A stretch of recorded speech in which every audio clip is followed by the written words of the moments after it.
And it is indeed a good morning. I'm Cameron Smith, filling in for the great, the excellent Chris Hand, who is not on hand because he's enjoying the break with his family.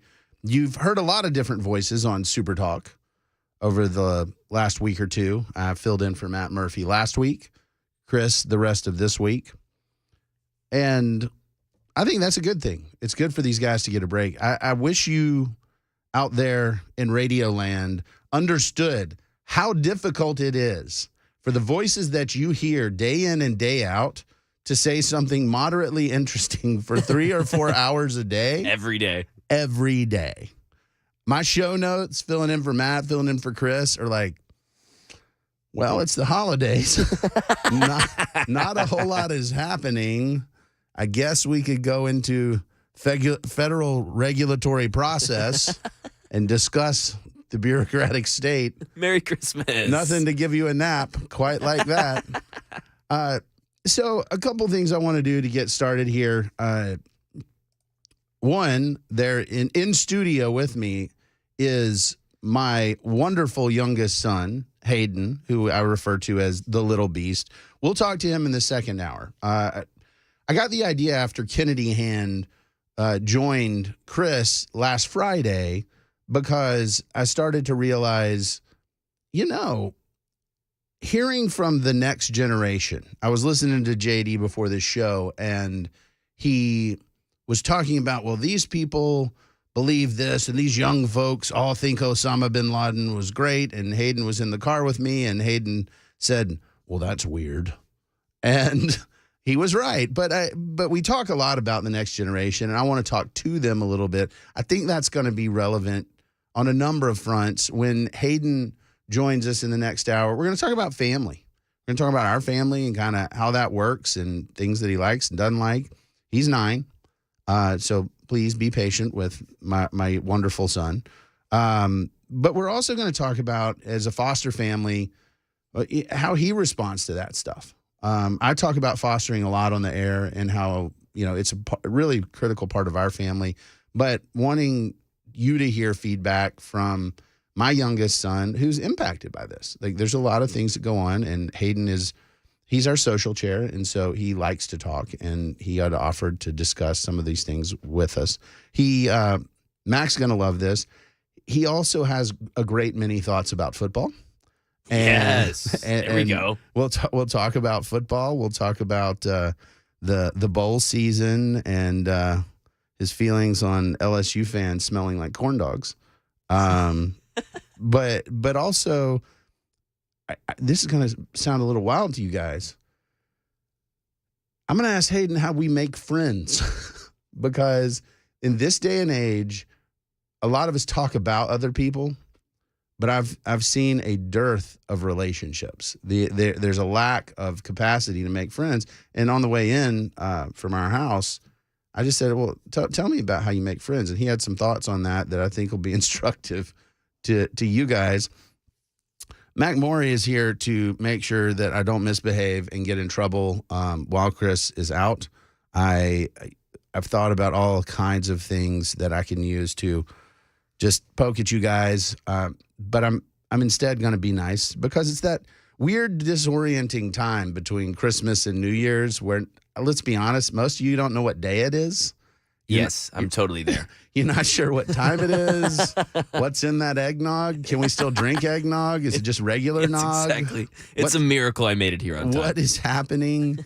and so I want to be a stabilizing force and not, mess with you guys too much while we're having these discussions. I do want to give a shout out to my folks in Nolensville. That is where we hail from, and I love the Middle Tennessee area. I was born here. I'm one of the weird natives, and I shouldn't say I was born here. I was born in Memphis. I grew up here, and I went to Brentwood Academy. That's kind of my background for you guys. A lot of y'all hear me on Matt Murphy's show from, on Wednesdays. I join him, and I think it's really important, if I'm espousing views and telling you what I think, to let you know kind of my background and stack so that you understand where I'm coming from, because the truth is I'm very different from Chris and Matt and other folks. They're different from me. One of the coolest things about Super Talk is, yeah, it's very conservative, but there's this, the spectrum. This is a big tent station, thankfully, because we want to bring people into the fold, because I think, to the best of my knowledge, everybody here wants conservative ideas of limited government, free markets, personal responsibility, the rule of law, to really be the anchor of policy that drives America and Tennessee forward. You hear that day in and day out here. And the fact that we're trying to bring folks to the table is something that's really important. So I want you to understand sort of where I come from, my background. I did my undergrad at Washington and Lee, went to law school at University of Alabama School of Law, Roll Tide. I know we're in Tennessee. I understand that. There's that orange. Hayden will talk about how he feels about throwing goalpost into the river. Go Vols. Whatever that is. In all fairness, love my Vol fans, love my Vol friends. I didn't have a choice. My dad played for Bear Bryant, so I was going to be an Alabama fan whether I wanted it or not. That is awesome. I had no choice in the matter. That's what I dressed for Halloween like every year. What are you? An Alabama football player. But you live in Tennessee, right? And this is like, I'm a little kid. This is when Peyton Manning's quarterback for Tennessee. Yeah. And Alabama's like dog water. And so they're like, why would you do that? That is scary. Why would you be an Alabama fan? And I'm like, I don't know. This is just the way it is. This is the order of the universe. So you stayed loyal and it paid off. You can't. I went through the Shula years, all kinds of weird stuff. So, I'm a true believer. But so that's some of my background. Out of law school, I went to work on the Senate Judiciary. I worked for Jeff Sessions. I worked for Tom Feeney from Florida, who was the Speaker of the Florida House, member of Congress after that. Worked for Jeff Davis from Northern Kentucky. Just a bunch of different kinds of Republicans. I worked in various conservative think tanks after that. And right now, I work with fantastic group of folks at Thanks. It's a company that does small gestures of appreciation in the business context. It just helps you build relationships. That's something that I'm super excited. The craziest thing about Thanks is the CEO, he and I were coaching youth football together. And he told me that he had this company that was about gratitude. And I told him that's not a thing. Like, I don't think that you can make money expressing gratitude. And he said, well, that's what I do. And, 2 years later, that's home base for me. That's where I hang out. And it's a fantastic group. It's a privilege to be able to say, hey, we want to help you express gratitude. So that's what I do. I'm also on the editorial board over at the Tennessean. I write a column over there regularly. You can see it in print a lot of Sundays. And you can see it online as well. I write for AL.com, which is another news outlet based in Birmingham. And I do fill in radio. I love the radio. I love you guys. You make the show, any show that I'm filling in, worth doing it. And I really enjoying getting to know you guys over time. Couple things. Super Talk text line, 615-737-9986. While you're in the stupor of that period between Christmas and New Year's, join the conversation. 615-737-9986. You can call in. You can text in. I want to hear from you. And I think it really matters that you guys participate and engage. I understand a lot of you are asleep in food comas, and man, the amount of candy that just flowed through my house is just stupid. Cookies, candy, Yes. cakes. It's all happening. I mean, I'm pretty sure I saw at least one of my kids take 2 cookies and put cake between it and make like a cake sandwich. I'm like, that is not Atkins. That is, oh, wow. That's a lot of food. I love it. That's the Christmas spirit. That's great. Yeah. And, they get these. My wife is like, what kids need is for Christmas is just dumpster loads of candy. And yeah. You know what? Let's see if we can eat all of it and make ourselves sick. Like, let's do it at once. Let's not stop. Halloween 2.0. Right. Yeah. Exactly. It's just different colored candy. Yeah, exactly. That's exactly right. And that's where we find ourselves. And oh my goodness, it is bizarre. But I hope that all of y'all have had a very Merry Christmas. I did. And my family gets together over in Thompson Station. There's 20-something. I can't even count how many family members we have anymore. It is ridiculous.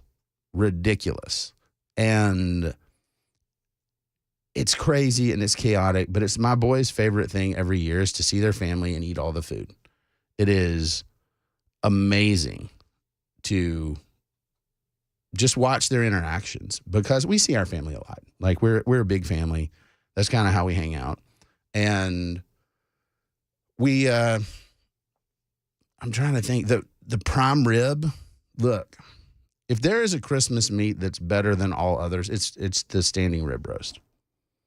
It just is. Oh, we've got a welcome call. Who am I to deny a welcome call? We got a few minutes before the break. Cecil, this is Cameron. Oh, I don't know. You're on hold. There you are, Cecil. Hey, how you doing? I was just enjoying hearing about your background and everything, man. You sound like that Johnny Cash song. I've been everywhere, man. I have attention issues. I get bored easily, and so I need to do something else. Well, just a quick note. I lived in Phoenix, Arizona. Okay. About 15 years ago, man. Absolutely beautiful city, man. Beautiful people, good culture.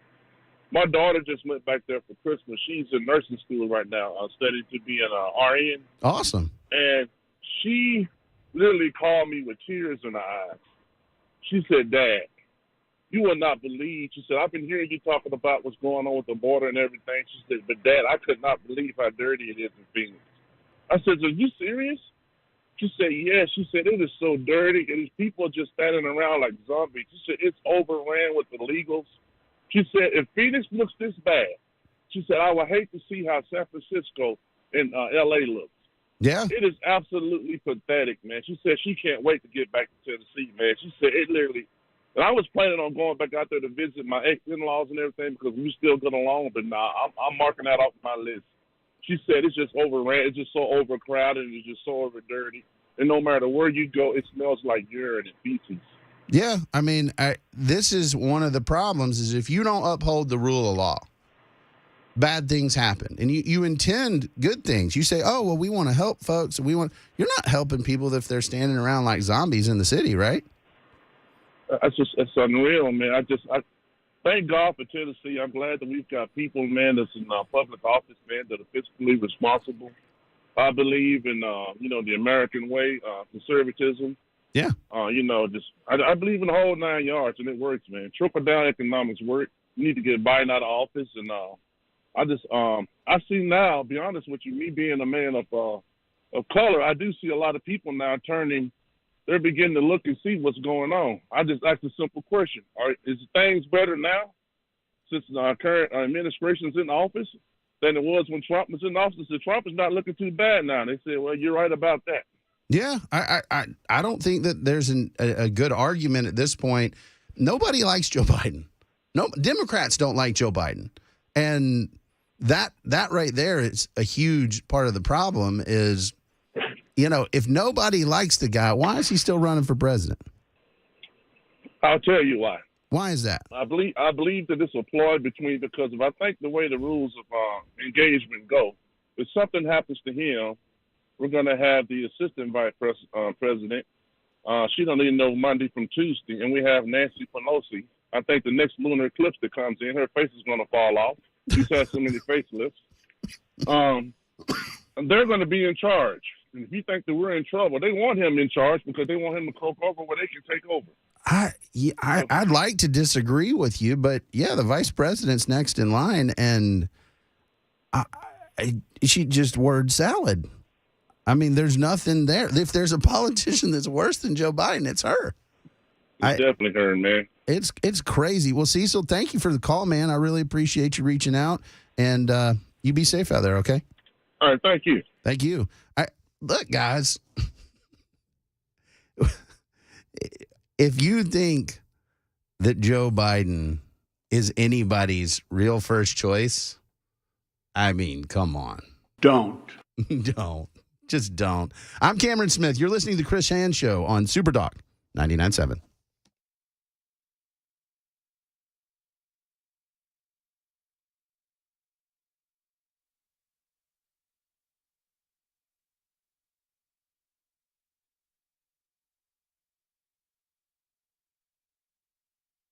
Hey, it's Chris Hand for Busy Bee Plumbing, Heating, and Cooling. It is getting cold outside, so it's time to make sure that your heating system has been serviced the best way, the Busy Bee Plumbing, Heating, and Cooling way. Be proactive. Get your unit in tip-top shape. Call Busy Bee Plumbing, Heating, and Cooling. Whether you need annual maintenance, repair, or a replacement heating and air system, call who I trust, Busy Bee Plumbing, Heating, and Cooling. You're not going to find a better value on replacement systems. Plus, these guys offer up to 12 months, no payment, no interest, with approved credit, and it pays in so many ways to sign up for the annual maintenance on your plumbing, heating, and air systems from Busy Bee.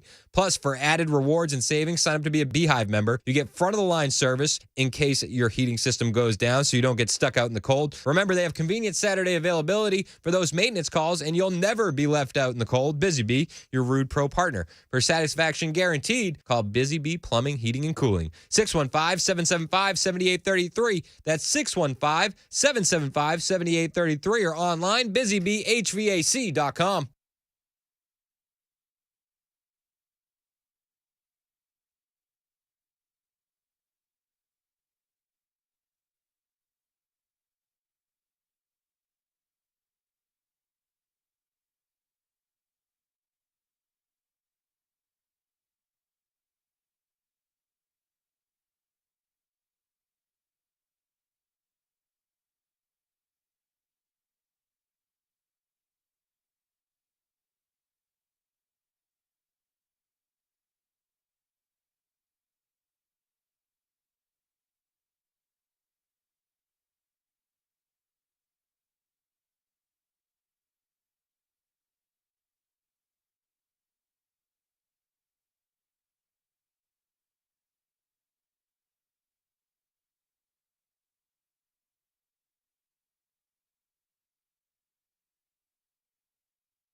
Michigan Supreme Court rules on Trump and its primary ballot. High-level talks in Mexico with another massive migrant caravan walking toward the U.S. border. And Americans are in the middle of the deadliest week of the year for heart attacks. These stories and more at 9:30 on Super Talk 99.7 WTN.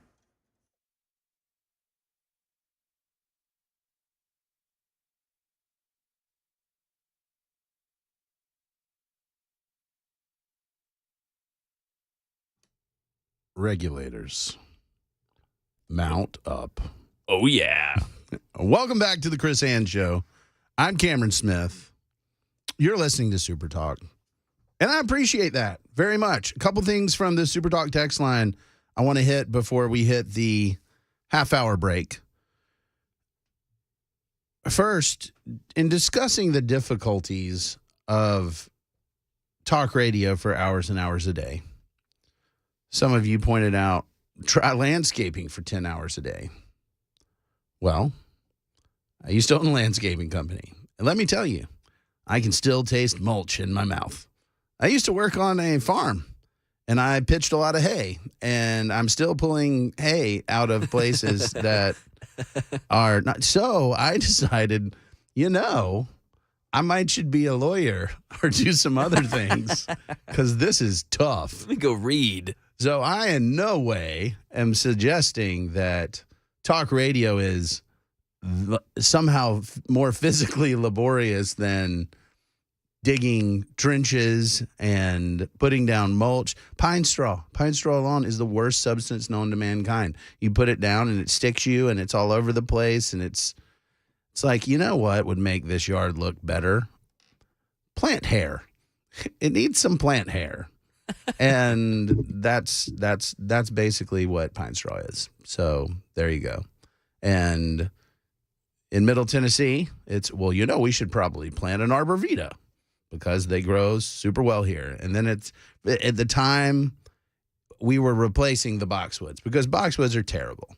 And so I can speak the landscaping vernacular. Yeah, because, you know the lingo. I mean, I've done it, man. Yeah. I've dug the holes. I've planted the trees. It's not awesome. No, yeah, count me out. Well, but that's actually how I bought my wife's engagement ring in Williamson County. Landscaping, you can make more money than selling drugs because people are like, you know, I don't think I want to touch the dirt. That seems pretty rough. Here, take all my money and make it pretty. Yep. So you know the alternative then. You know the other side. You've compared, you've seen, compared, contrast. Yeah, I'm like, my friends who, you know, may have some illegal preferences. I'm telling you, and again, this is years ago, so I can put out my trade secrets. One of the things that people wanted, it was tree surgery. And tree surgery is brutally expensive. And it is high stakes because you got trees that can fall on people's houses and stuff like that. So you have to be licensed, bonded, and insured before you do it. And so I understood overhead and was like, no, we're not going to go buy a bucket truck and do all that. Of course not. No. We were in college at the time. And so we contracted with a group out of McMinnville. And I said, look, I got the relationships. I can do the sales. I need you to provide the service. And the competitors, like I think Husqvarna and others, were charging so much that I was able to put in a massive margin and still be the cheapest person out there. And so like I said, the margins on tree surgery are so high that I was like, okay, I can do it the legal way. Or, you know, as some of my friends decided, like, hey, we're going to sell weed to, you know, college kids or whatever. I'm like, that's not great. That's a bad path. Don't do that. Don't sell drugs. Instead, mulch. Mulch. Tree surgeries. Yeah. Forget the drug thing. Just do hard work that other people don't want to do. That's it. Probably my guess would be more laborious than selling drugs, but you get the idea. Todd, our mailman from 9 to Noon, says, do not become a mail carrier. Oh, well. Noted. Yeah, it's certainly fair. I think, don't become a mail carrier. I like my mail guy. Like, it's changed. My mail guy's changed a couple times, but like, I go out, we hang out, we talk. Yeah, what's going on, man? How are you? Our UPS delivery guy, his name is Charlie Brown. And no, it's not. It is, and he brings dog biscuits to my dogs. Oh, that's sweet. Just fantastic. That's awesome. I love that. You should get to know the people around you that do awesome things for your family. Yeah. Because it's really easy to just ignore those people sometimes, to be like, oh, yeah, Amazon's here, whatever. And take it for granted, yeah. You need to say hi and be kind. We have to be kind to advertisers and news, so we got to take a break. I'm Cameron Smith. You're listening to The Chris Hand Show on Super Talk 99.7.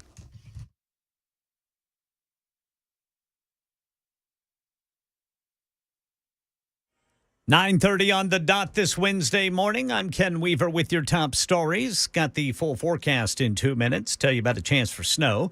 Election 2024, former President Trump stays on the Michigan presidential primary ballot. The state Supreme Court rejecting an attempt to boot Trump over his alleged role in the January 6, 2021 U.S. Capitol riot. Southern border security update. Top Biden administration officials meeting today in Mexico City with Mexico's president on how the two countries can jointly address the growing crisis there. An apparent caravan with at least 6,000 migrants hoping to enter the U.S., slowly making their way to the border. Health news you need to know. With Christmas behind us and New Year's ahead, Americans are in the middle of the deadliest week of the year for heart attacks. Doctors say two peaks they see in heart attacks and deaths are December 25th and January 1st. That's the latest news. Weather is next. I'm Ken Weaver, WTN News. Hey folks, Paul Winkler here.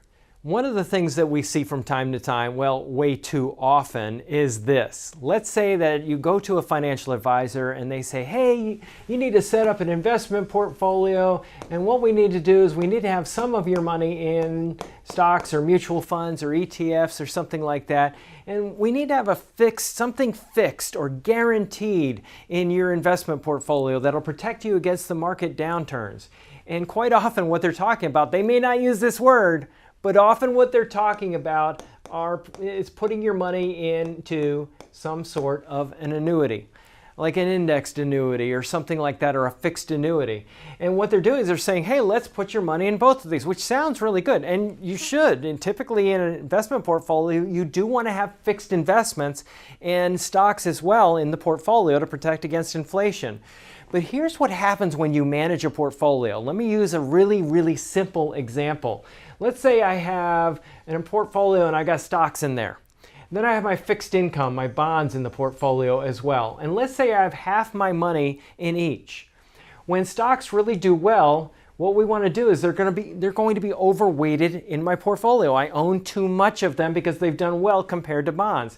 It was supposed to be half and half, and now maybe it's 70% stocks and 30% bonds, let's say, or something like that. So I want to sell some of this and buy some of that to bring it back to 50-50 and back and forth throughout time. Well, the problem is when you're managing a portfolio and rebalancing in that way, bringing it back to the original portfolio mix of half and half in my example, I'm going to have to incur a trading cost or a commission or a back-end surrender with the annuity. It doesn't make any sense to use that product in this particular manner. Why do people do it? Well, the reason quite often is this.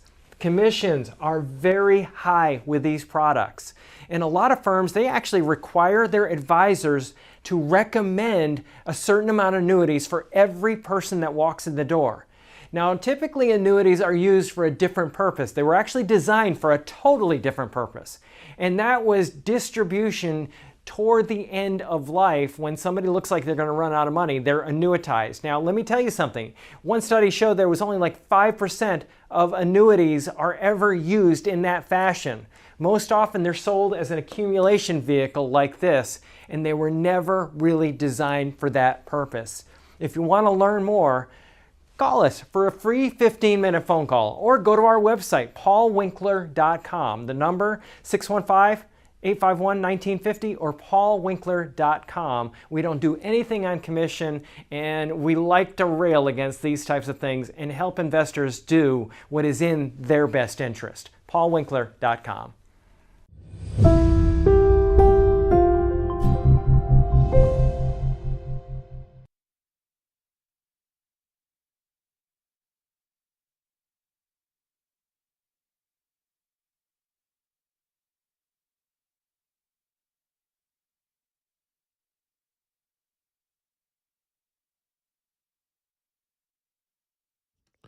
Is Chris just like really into ominous bumpers?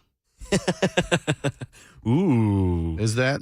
Where are we going? I don't. Ooh, it's a dark tunnel. Where are we? I'm confused. I just try to be a little more positive, man. Like, that's fun. Okay. So, Super Talk text line. Another thing that you guys popped out there was about Trump and ballot access. And I just want to deal with this one directly because I think I want all y'all to understand what ballot access means. I think Chris Christie was knocked off in Maine. Trump, at least temporarily, knocked off in Colorado. And when we say ballot access, what we really are talking about is being printed on the ballot. And you guys have correctly noted that you can write in, but the problem with that is if you're not on the ballot, then you've got a huge a huge disadvantage to anybody that is on the ballot. You can actually see this. Most states will report all the write-in candidates. Like they will show you everybody that was written in, and somebody, I'll use Alabama as a good example. Alabama reports this. You know who gets a ton of write-in votes every single election? Nick Saban. Like thousands and thousands of them. Oh my gosh. It's true. It's a thing. Yours truly has gotten several write-ins. But the challenge with these write-ins is it's never enough. It never overcomes a candidate, almost never overcomes a candidate on the ballot. You have to have organized efforts to do write-ins, things like that. And it would just be very, very difficult for Trump or anybody else in the Republican primary to launch a successful write-in campaign, or frankly, the general. That's even harder to do that. So I want all of you guys to understand that's not a thing. Like if your answer to Trump being kicked off the ballot or anybody is, well, don't worry, they can write. No, that will not give them the votes they need to be a successful candidate. It's just not going to happen. And let's be real clear about these ballot access battles and what the right answer is here. The people should decide. And I know I've watched Republicans do it. I've watched Democrats do it. It's easy to say, well, you know, these states are blue states and they're doing the bad thing. Yeah, sure. But what we see a lot of times is parties like the Republican Party or the Democratic Party kicking candidates off the ballot as opposed to giving. This happened to Robbie Starbuck. That's a good example of, well, you're not a bona fide Republican. And so ultimately it's the elites deciding for the rest of us who we can vote for or not. That's a huge problem anytime the elites interject themselves because we're not capable of making informed decisions about who we want to represent us. And so that's the reason I'm not a hardened partisan, because truthfully don't really trust the political parties. I've been to a ton of rubber chicken dinners with Republicans, with Democrats, all that stuff. And a lot of sparkles and a lot of sequins and a lot of people talking about how that much they love America. And then they do stuff like, well, we get to decide who's on the ballot as a Republican. And to that, I always push back and say, well, if somebody wants to be a Republican, they should be able to raise their hand and say, I'm running as a Republican. I've always believed that. Well, but what if they're a wolf in sheep's clothing? I trust the voters to figure this out. Voters are able to understand what's going on. And we give them no credit when we do stuff like, well, this person is, they donated to Democrats at this point or that point. You know who else donated to Democrats? Donald Trump. You know who else donated to Kamala Harris? Donald Trump.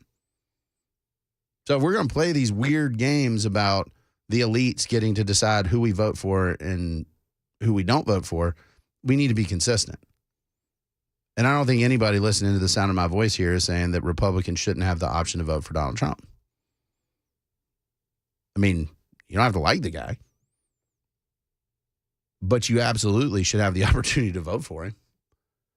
And I think that's where that political class has gotten a little big for their britches.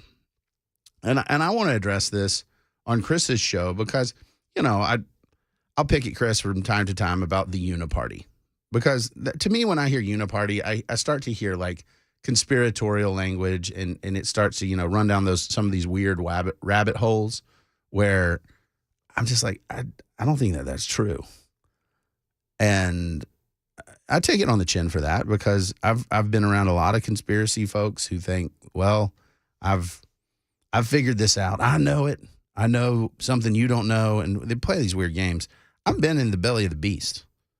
I've been on the Hill in the rooms I always wanted to get into. And while I don't know about the uniparty, what I do know is that the political class is a shared enemy. And I use that word intentionally. Yes, the wabbit hole is much different and much scarier than the rabbit hole. I know what a rabbit is. You know what a wabbit is? Very different. But the Uniparty and all these agendas, we're giving too much credit to folks that couldn't fight their way out of a paper bag. There's a lot of disorganization. There's a lot of chaos. All of us want to believe that there's an agenda that we're fighting. And I wish I could tell you from my experience that that's true. What we're fighting is stupidity and incompetence. What we're fighting is members of Congress who love to be elected, who don't want to lead. Let's take immigration as an example. How long has immigration been an issue? When I worked in the Senate, on the Senate Judiciary, I was on the subcommittee for administrative oversight in the courts, and we handled immigration. That was 1,000 years ago. It's the same stuff. So why haven't we solved this? We now have a porous border. Well, a little later in the show, probably in the third hour, we'll talk about some of this. Anthony chimed in and said we need to fight beef jerky prices. Anthony is on it. Anthony is into something. Bingo. I've got my supply of beef jerky here with me because that's what I eat when I'm on the air. It's great. But I think the challenge right now is the political class. Uniparty gives the credit to this sort of agenda that's run and organized, and it's coming after us. I'm telling you, I've been there. It's just mass incompetence. It's folks that love their jobs, and their job is to not lose their job, and that you got a lot of bureaucrats like that.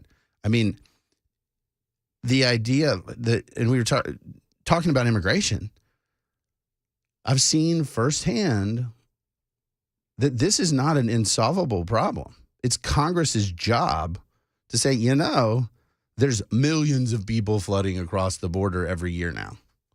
More than most states. And I'll do it later today, but I can tell you, based on last fiscal year's immigration, there's like 15 states that have populations smaller than the amount of people that were encountered on the southwest border.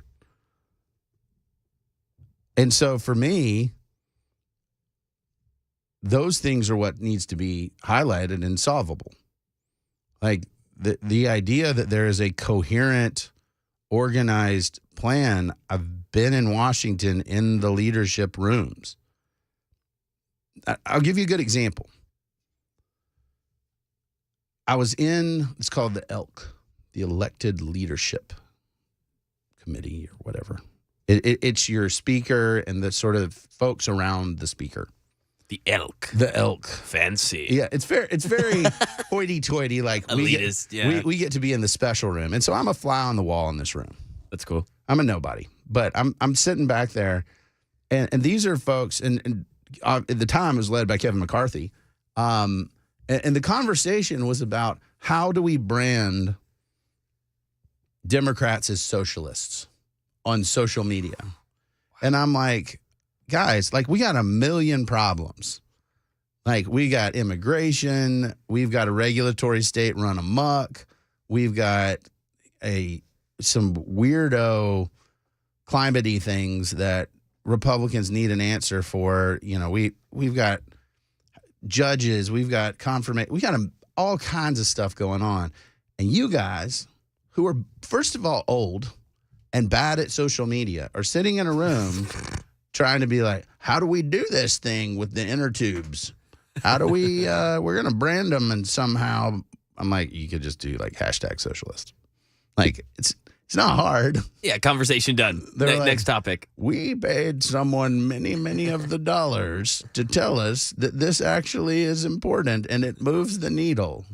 And then the rest of us, like the folks actually charged with doing the stuff around the periphery. So there's like a special table you get to sit at. And then the staff is sitting around the table, right? The big kids table, and then the little kids have to stand around. Right. So the staff sitting there, and does the special room have padded walls? That is a great question. And no, they are highly decorated. They should be padded, but they're not.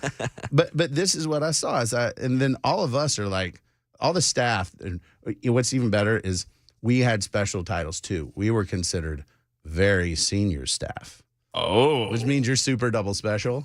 And we're staring at each other and like, what's happening? These guys are so bad at this. These guys are trash. Right. They can't do social media.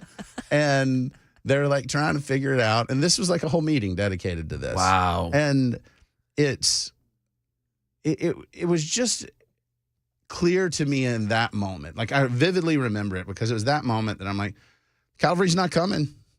Like we're not leading well.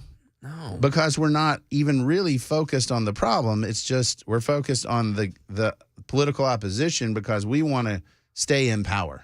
Yep. Not that we Power. want to use the power to do anything useful for the American people. No. We just want to have it. Ugh. And that to me was really tough to sort of swallow. And look, my comments about the conspiracy theories is not to say some of these, like, for example, the IRS targeting conservatives. That wasn't a conspiracy theory. That was actually true. Y'all remember Lois Lerner? You remember? And some of the stuff is true. Again, that's a perfect example of incompetence and a lack of oversight. Of you got somebody like Lois Lerner saying, well, these ones seem shady, when she shouldn't have been doing that. And somebody should have said, whoa, this isn't how this works. This isn't democracy. And that to me is kind of what I'm getting at. You know, some of the stuff, and I get it. Some of you guys are like Pizzagate people and you believe in all this stuff. Like, great. Like, you believe what you want to. But the idea that things are particularly organized is not true. Like, that's the big problem. The rest of the reason we can't do a lot of the things that need to get done, like secure the border, is because folks are really bad at this. Like, well, I can tell you the border's not secure. People are flooding across the border. Let's go down and take a Codell towards the border so we can watch people crossing the border and be like, look at all the people who cross the border. And then Cecil calls in, and Cecil's saying, well, my daughter says Phoenix has turned into a butthole of a city because they haven't been able to deal with the mass influx of immigrants.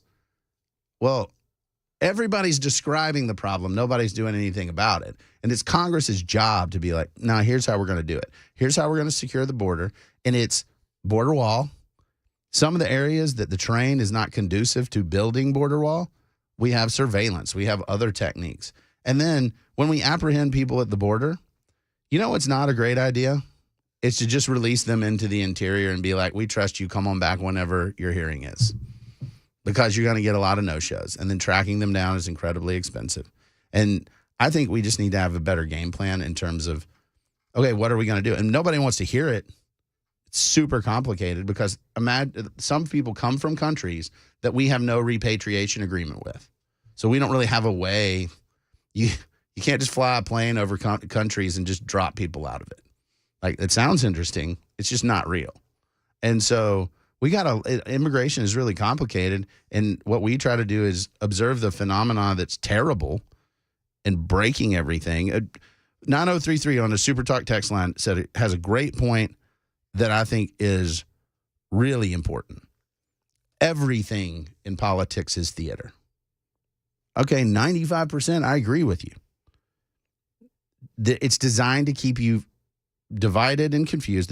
I'm quoting, to who is really running the nightmare we call reality. Well, first of all, I don't think it's a nightmare. I'm very pro-reality. But I do agree that there's a game being played here. And you and I are the ones that are being played. And that's common ground. That's where we can see, and hey, we need to trust our own eyes and ears and look at this stuff and be like, no, that seems kind of weird. You're telling me all this stuff. Why can't we fix this immigration thing? Tell me more about that, Marsha Blackburn. Tell me more, Bill Hagerty. I want to know. You going to tell me that it's a problem, or are you going to tell me how you're going to fix it? We'll talk about that on the other side of the break. I'm Cameron Smith. You're listening to The Chris Hand Show.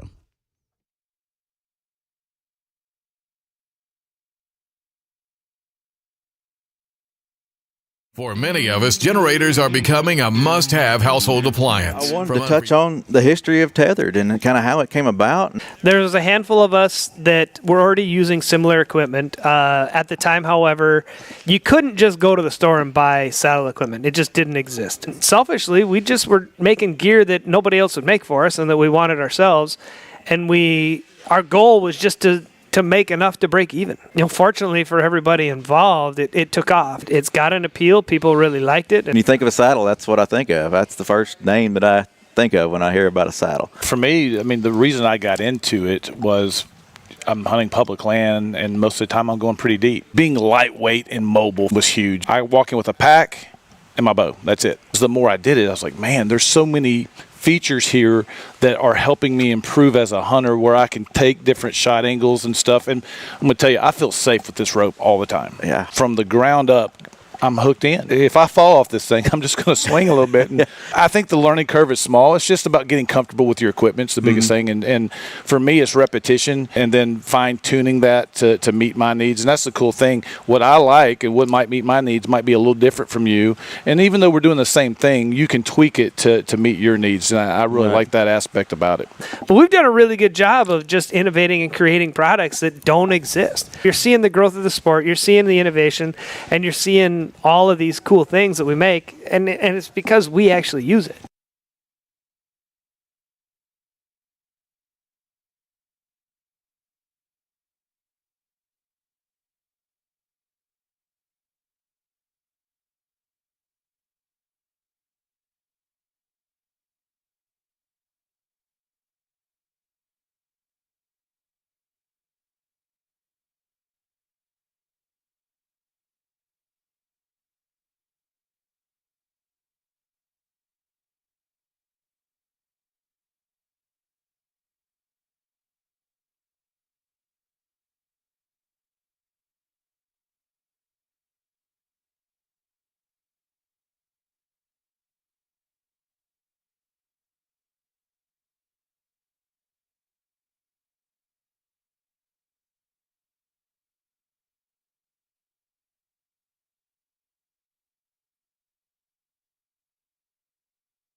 Michigan's Supreme Court rules on Trump and its primary ballot. High-level talks in Mexico with another massive migrant caravan inching its way to the U.S. border. Americans in the middle of the deadliest week of the year for heart attacks. It's not stopping us from spending our hard-earned dollars. These stories and more at 10 on Super Talk 99.7 WTN.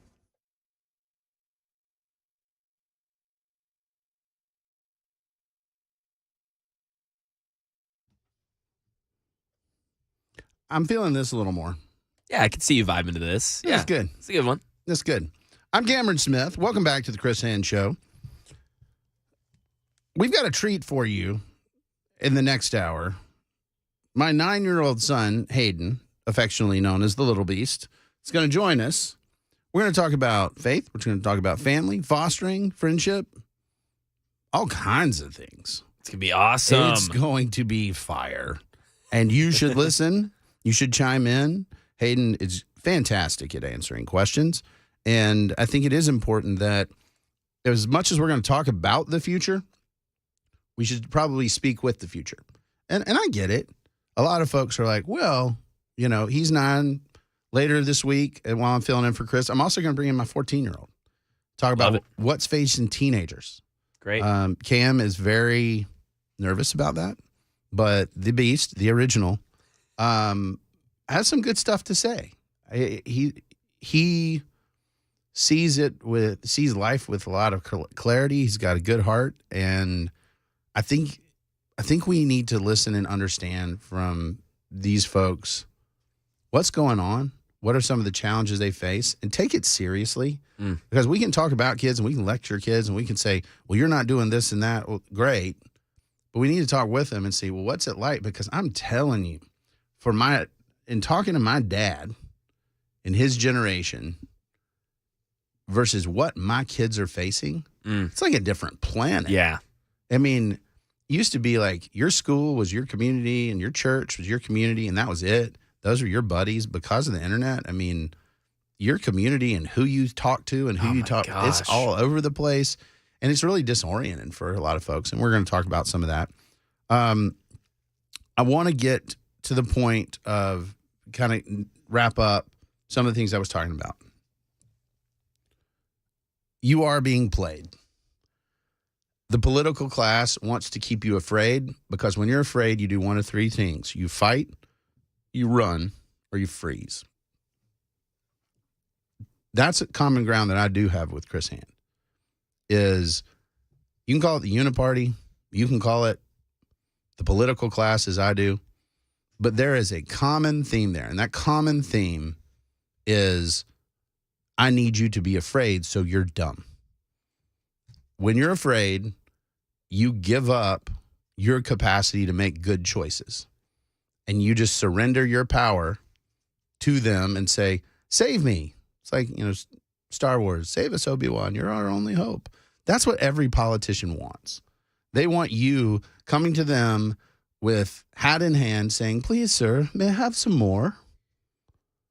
And the problem with that is it's supposed to be the other way around. It's supposed to be like, here's the problems. Here's what we need fixed. You represent us. Do your job. And the political class is saying, no, you know what we're going to do instead?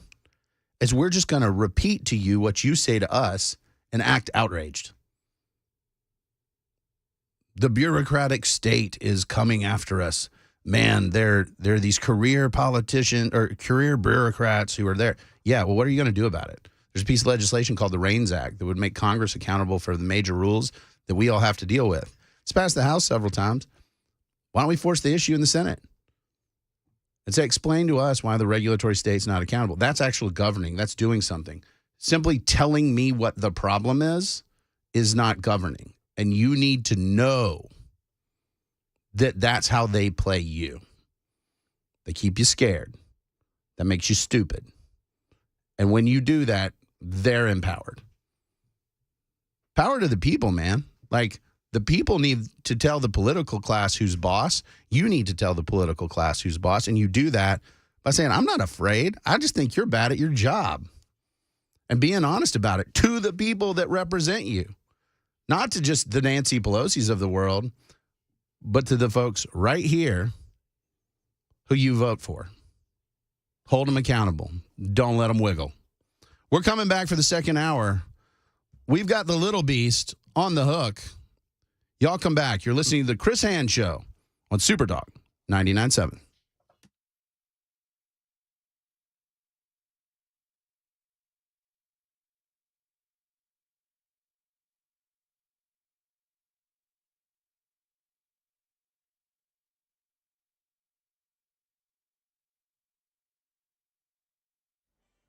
Ten o'clock on the dot. I'm Ken Weaver with your top stories. Got the full forecast in 2 minutes. We'll tell you about the risk for some snow.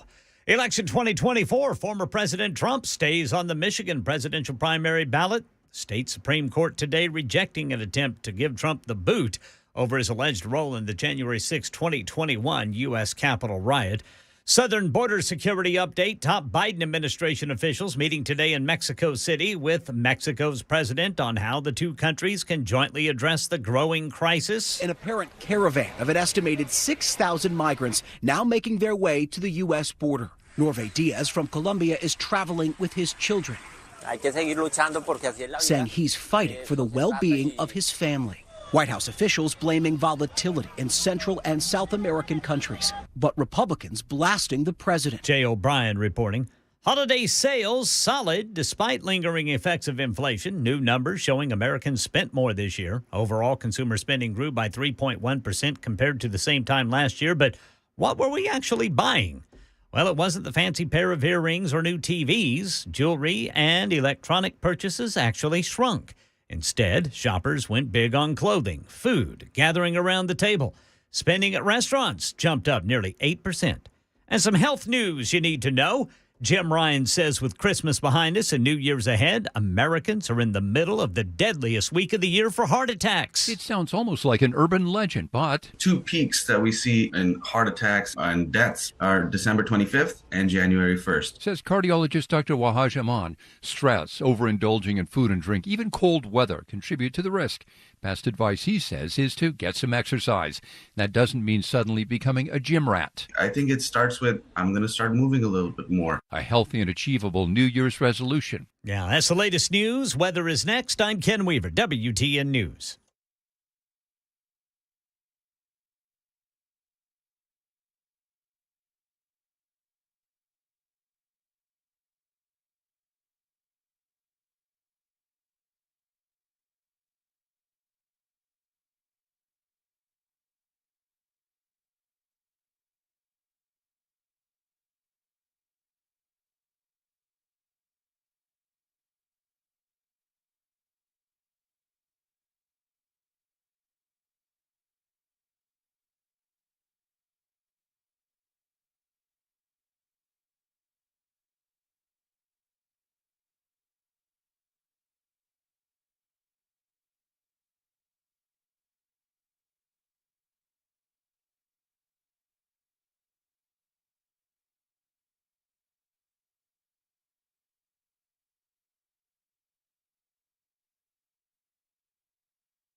Welcome back to the second hour of the Chris Hand Show. I'm Cameron Smith, and you're listening to Super Talk 99.7.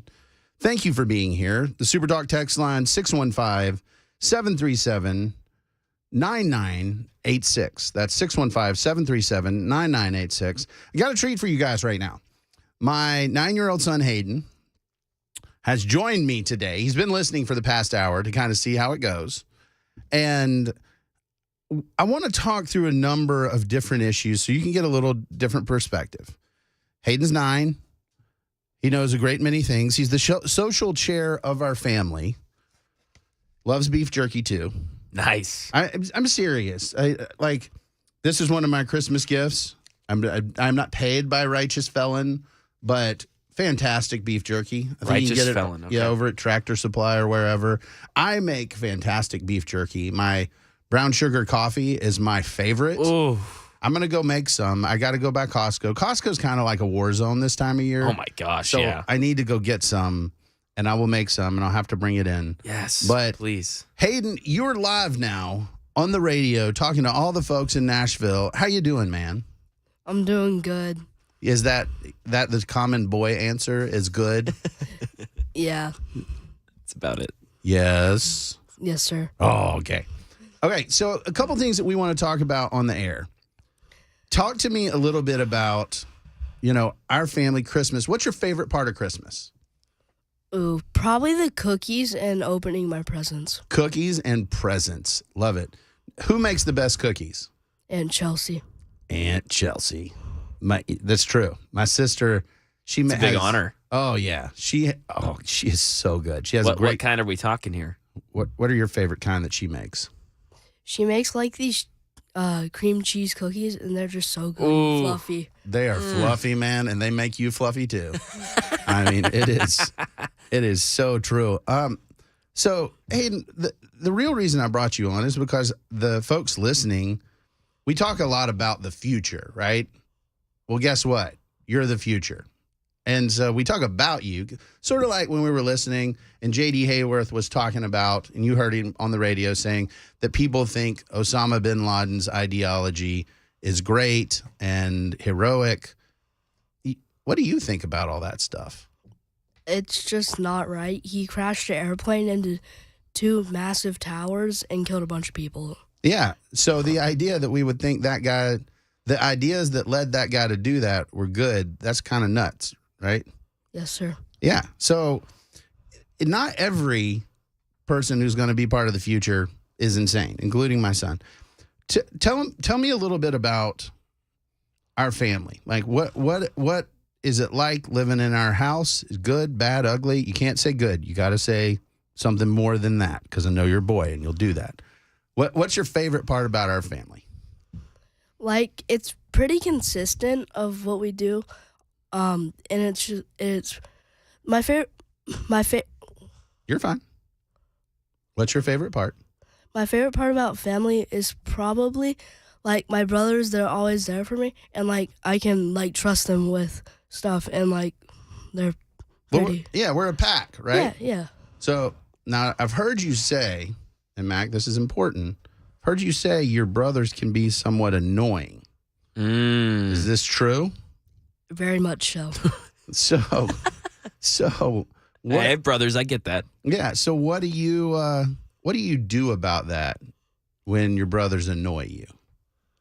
What's the right thing to do? Not what do you do all the time. What's the right thing to do?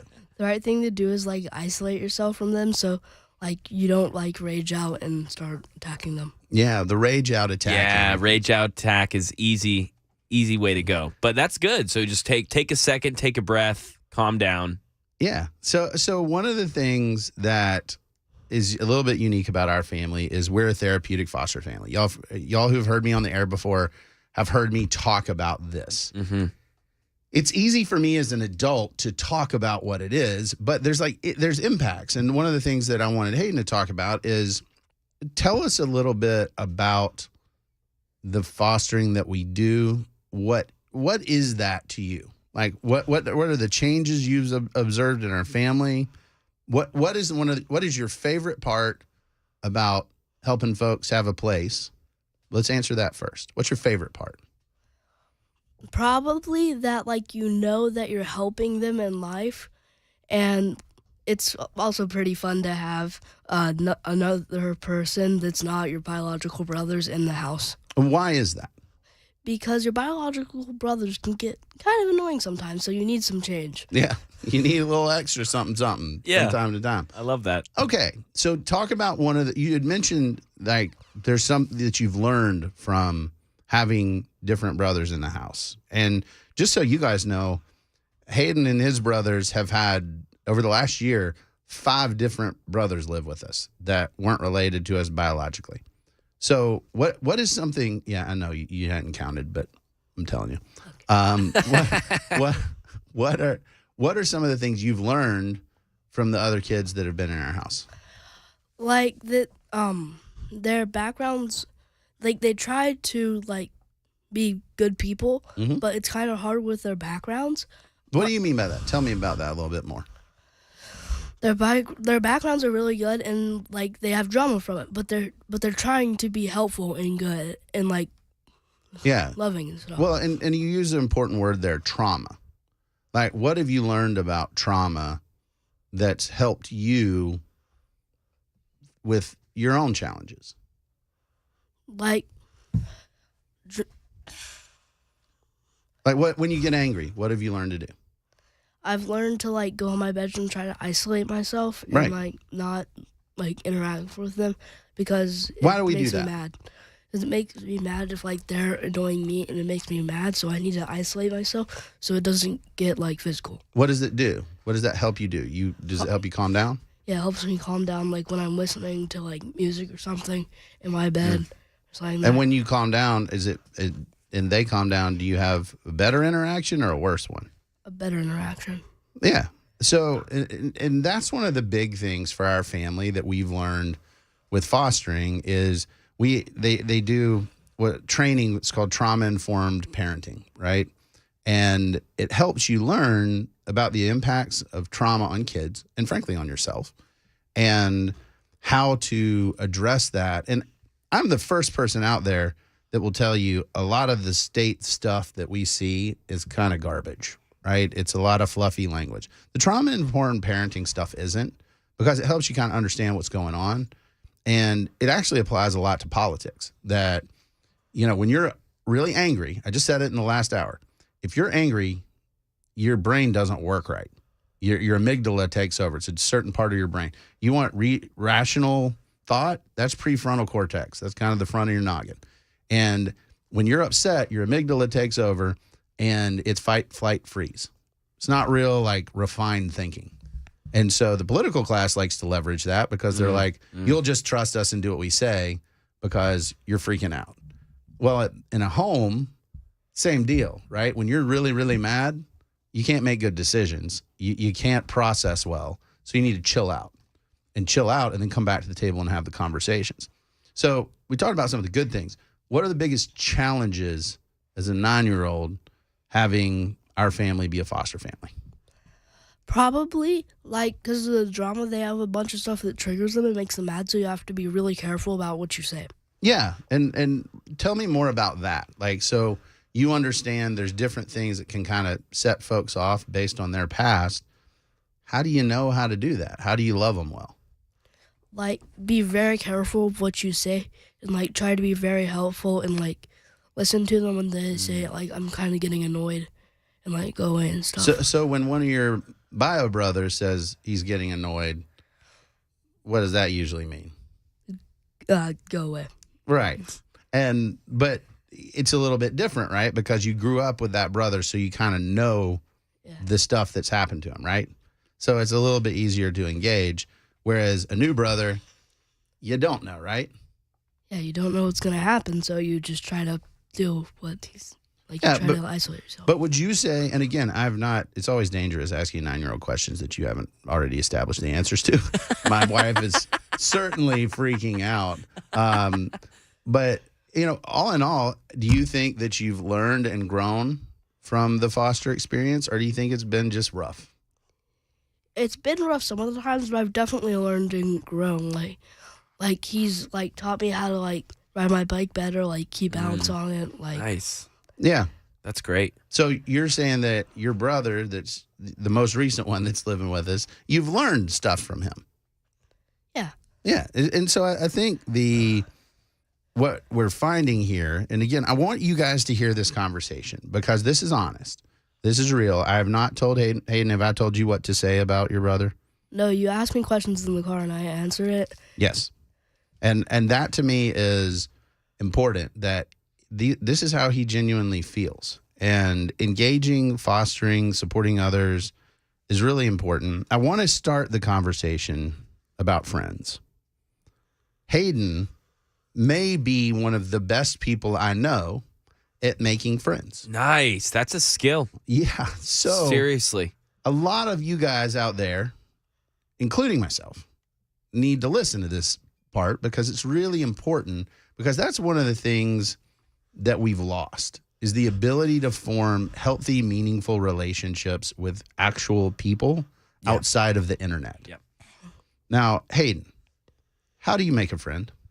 What I do is I usually just, like, start a conversation with them, and then we eat lunch together, and we just basically become friends. And if they, like, disagree with something, if they disagree with me on something, just brush it off. Like, one thing that you disagree about, it doesn't have to end with just no friendship with the two.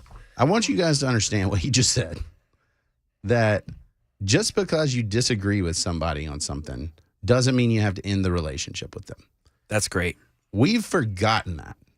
That one is incredibly powerful because, and Hayden does a good job with this, because I've seen some of his interactions with his brothers, who he can't escape from, but also some of his other friends. And I think whenever I see those collisions, right, I see sometimes it doesn't go well. How do you work through when a friend does something that upsets you? Like, and I'm not talking about just a little bit, but makes you really mad. What do you do? I usually just like walk away, go to the other side of the playground or something, and just like calm down a little bit, and then come back. And then what do you say? How do you say, like, they've really upset you? How do you start that conversation with them? I usually say, that really made me mad, but I'm sorry for reacting that way, and like I'm sorry. Yeah, you work it out. You start that. Now, what do you do? I know this is a weird concept, but when you mess up, what do you do? I usually try to make it right and like apologize, and like if they don't forgive me, then it's probably not the right person to have a friendship with. Yeah, and what does the Bible tell us about? Should we forgive people we like? Should we forgive people we don't like? Who should we forgive? Forgive your enemies and pray for them. Yeah. And so that means everybody, right? And so is it hard to forgive people sometimes? Yeah, very difficult. Yeah. Do you think it was hard for Jesus to forgive people sometimes? Yeah, he had all the sin in the world on him. Yeah, all the sin in the world on his shoulders.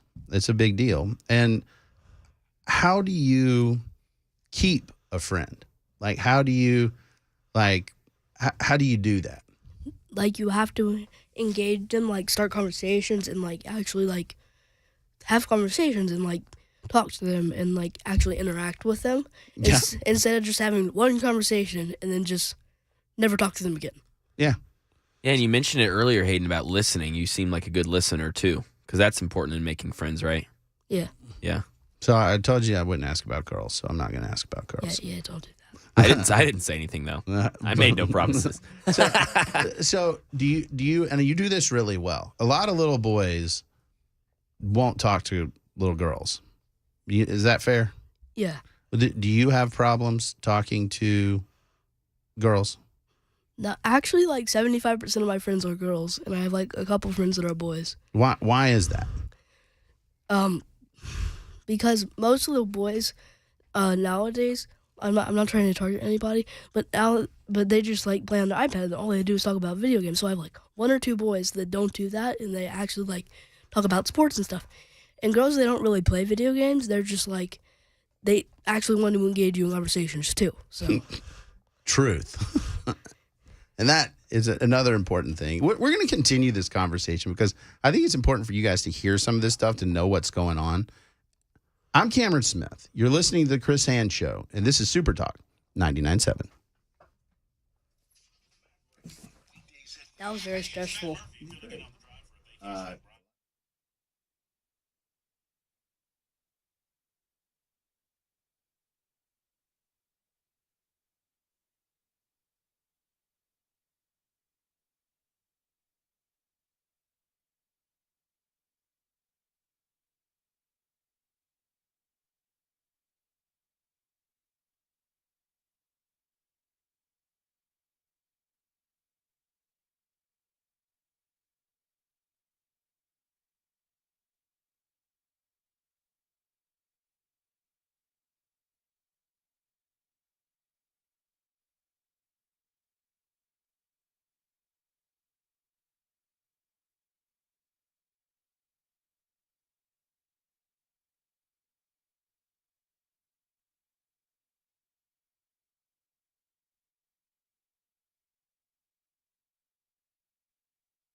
Got some traffic problems to share with you. Right now in Williamson County, they've got it down as police activity blocking 2 lanes of 65 northbound right there at the I-840 exit. And then in Laverne, you got a crash, 2 lanes blocked, Old Hickory Boulevard southbound at Saddle Creek Way. Election 2024 news about former President Trump in Michigan, illegal immigration talks in Mexico City, and Americans in the middle of the deadliest week of the year for heart attacks. We'll fill you in on these stories and more coming up at 10:30 on Super Talk 99.7 WTN.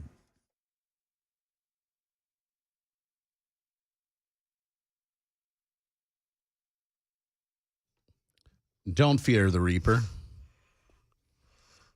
the wind, the sun, or the rain. Hayden loves some classic rock. My 9-year-old, Hayden, is joining us for the conversation. A couple folks on the Super Talk text line have had some questions. One, when did 9-year-olds get such deep voices? Hayden, you've always had kind of a deep voice, right? Yeah.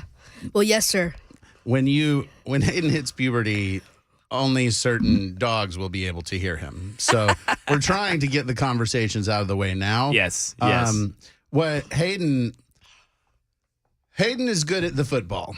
Hayden is a exceptionally gifted, but God has always also given him the physical gift of size. He is 9 and wears a 9.5 shoe. So, like the puppy dogs with the big feet, big kid. Yeah. And so his voice matches, and we kind of joke about it. I actually told him when we were coming in here, it was, hey, you got to speak loudly because he has a tendency to be like, roar, roar, roar. Right. Yeah. And so, totally. Yes. And yes, Sandra, his voice is deeper than Dan Mandis's. It is true. It's fine, but it's just a thing. It's true. It's true. Hayden, do you have any friends that you want to say hi to? Yes, sir. Hi, Cole. Hi, Lily. So he's very excited about the idea of having a very large microphone to say hi to friends. A couple folks have said, Hayden for president. You're not eligible right now, but would you like to run for president someday? It seems like a lot of work, but yeah, sure. But do you want to, I mean, this is a good question. What do you think about America? Is it good? Is it bad? Tell me about it. It's okay because there's a bunch of like people from other countries crossing the border, and there's just like a lot of people, and it's like crowding big cities and stuff. So it's interesting that Hayden has actually, and we don't talk about immigration a ton at home, do we? No, sir. Yeah, we're working on it. But it's something that he's picked up on. That he said, like, just news and different things that he hears just passively. Interesting. Yeah, it's something that he mentions frequently of like, what's going on? It seems kind of out of control, and he's mentioned a lot of those things. We were talking about making friends, and how you make friends and how you keep friends is by engaging them and doing that. I want to pivot just a little bit to family. So you had mentioned the screens and stuff like that. Do you have a ton of screen time in our family? On break, I have like maybe 2 or 3 hours because it's on break and I don't have a lot of screen. Right. But during school week and stuff, I don't really get that much screen. So I usually in my free time I go outside or build Lego sets or something. Yeah. I usually don't play on my iPad during. So what is that thing? You got a thing there that has pages. What is that called? A book. A book. What you reading? It's Wings of Fire, The Dragonette Prophecy. I read all the graphic novels about it, so I'm starting this now. Yeah. Graphic novel. This is a kid reading a book. It's kind of wild. Whoa. Hayden loves to read. It's super cool. So what are some of the things that how am I as a father? Let's get real bold and personal here. Like, how do I do? You're a great father.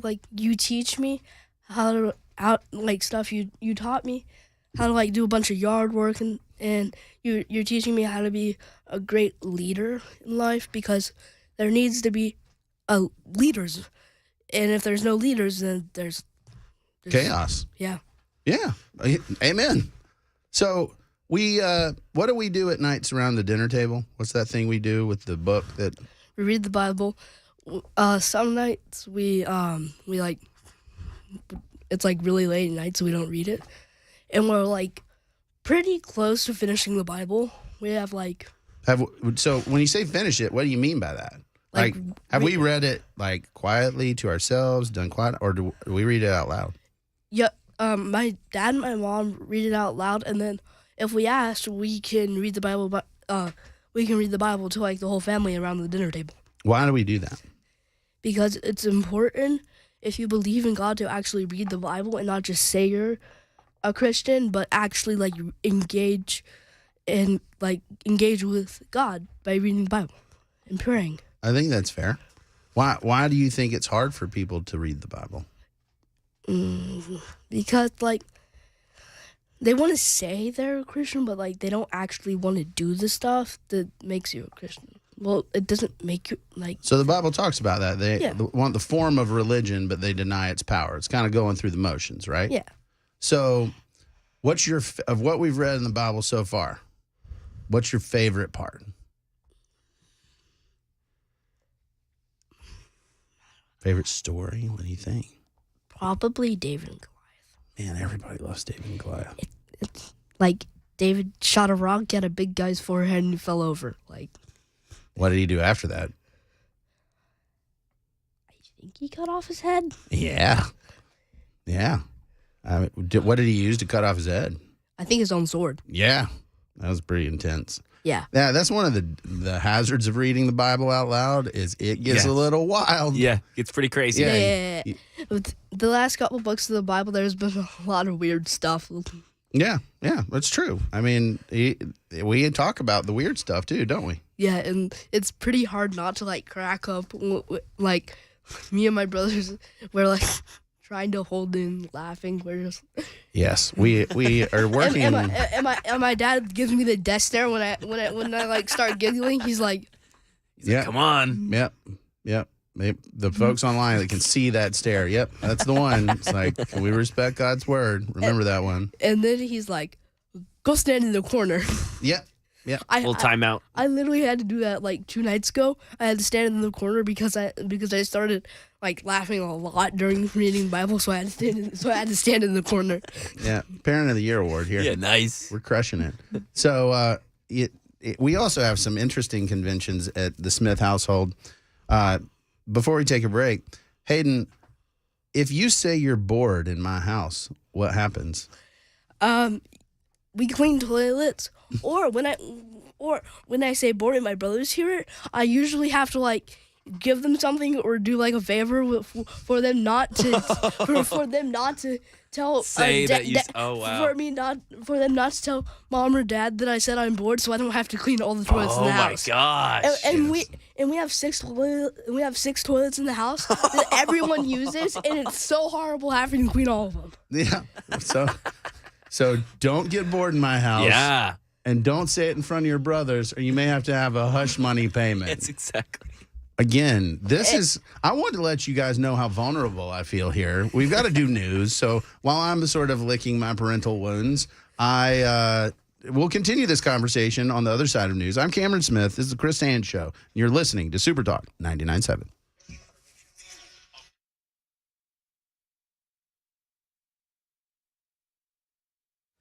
I'm Ken Weaver with your top stories. Still got police activity blocking 2 lanes of 65 northbound right there at 840 in Williamson County. Then you got an accident, 2 lanes blocked Old Hickory Boulevard southbound at Saddle Creek Way. Election 2024, former President Trump will be on the Michigan presidential primary ballot. The state Supreme Court rejecting an attempt to ban him from running over his alleged role in the January 6, 2021 U.S. Capitol riot. Southern border security update. High-level meeting today in Mexico City. U.S. Secretary of State Antony Blinken and Homeland Security Secretary Alejandro Mayorkas will try to get Mexico's president to do more to stop the flow of migrants through his country to try to get into the U.S. illegally. And this final week of the year brings with it the highest statistical risk of the year for fatal heart attacks. Doctors say heart attack deaths spike on 2 dates each year, Christmas Day and New Year's Day. That's the latest news. Weather is next. I'm Ken Weaver, WTN News. Hey folks, Paul Winkler here. One of the things that we see from time to time, well, way too often, is this. Let's say that you go to a financial advisor and they say, hey, you need to set up an investment portfolio, and what we need to do is we need to have some of your money in stocks or mutual funds or ETFs or something like that, and we need to have something fixed or guaranteed in your investment portfolio that'll protect you against the market downturns. And quite often what they're talking about, they may not use this word, but often what they're talking about is putting your money into some sort of an annuity, like an indexed annuity or something like that, or a fixed annuity. And what they're doing is they're saying, hey, let's put your money in both of these, which sounds really good. And you should. And typically in an investment portfolio, you do want to have fixed investments and stocks as well in the portfolio to protect against inflation. But here's what happens when you manage a portfolio. Let me use a really, really simple example. Let's say I have a portfolio and I got stocks in there. Then I have my fixed income, my bonds in the portfolio as well. And let's say I have half my money in each. When stocks really do well, what we want to do is they're going to be overweighted in my portfolio. I own too much of them because they've done well compared to bonds. It was supposed to be half and half, and now maybe it's 70% stocks and 30% bonds, let's say, or something like that. So I want to sell some of this and buy some of that to bring it back to 50-50 and back and forth throughout time. Well, the problem is when you're managing a portfolio and rebalancing in that way, bringing it back to the original portfolio mix of half and half in my example, I'm going to have to incur a trading cost or a commission or a back-end surrender with the annuity. It doesn't make any sense to use that product in this particular manner. Why do people do it? Well, the reason quite often is this. Commissions are very high with these products. And a lot of firms, they actually require their advisors to recommend a certain amount of annuities for every person that walks in the door. Now, typically annuities are used for a different purpose. They were actually designed for a totally different purpose. And that was distribution toward the end of life. When somebody looks like they're going to run out of money, they're annuitized. Now, let me tell you something. One study showed there was only like 5% of annuities are ever used in that fashion. Most often they're sold as an accumulation vehicle like this, and they were never really designed for that purpose. If you want to learn more, call us for a free 15-minute phone call or go to our website, paulwinkler.com. The number 615-851-1950 or paulwinkler.com. We don't do anything on commission, and we like to rail against these types of things and help investors do what is in their best interest. paulwinkler.com.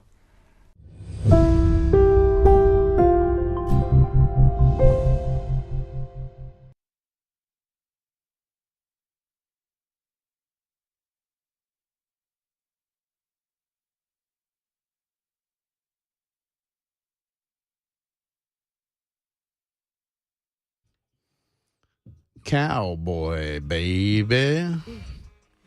Welcome back. Chris Hand Show. I'm Cameron Smith, filling in.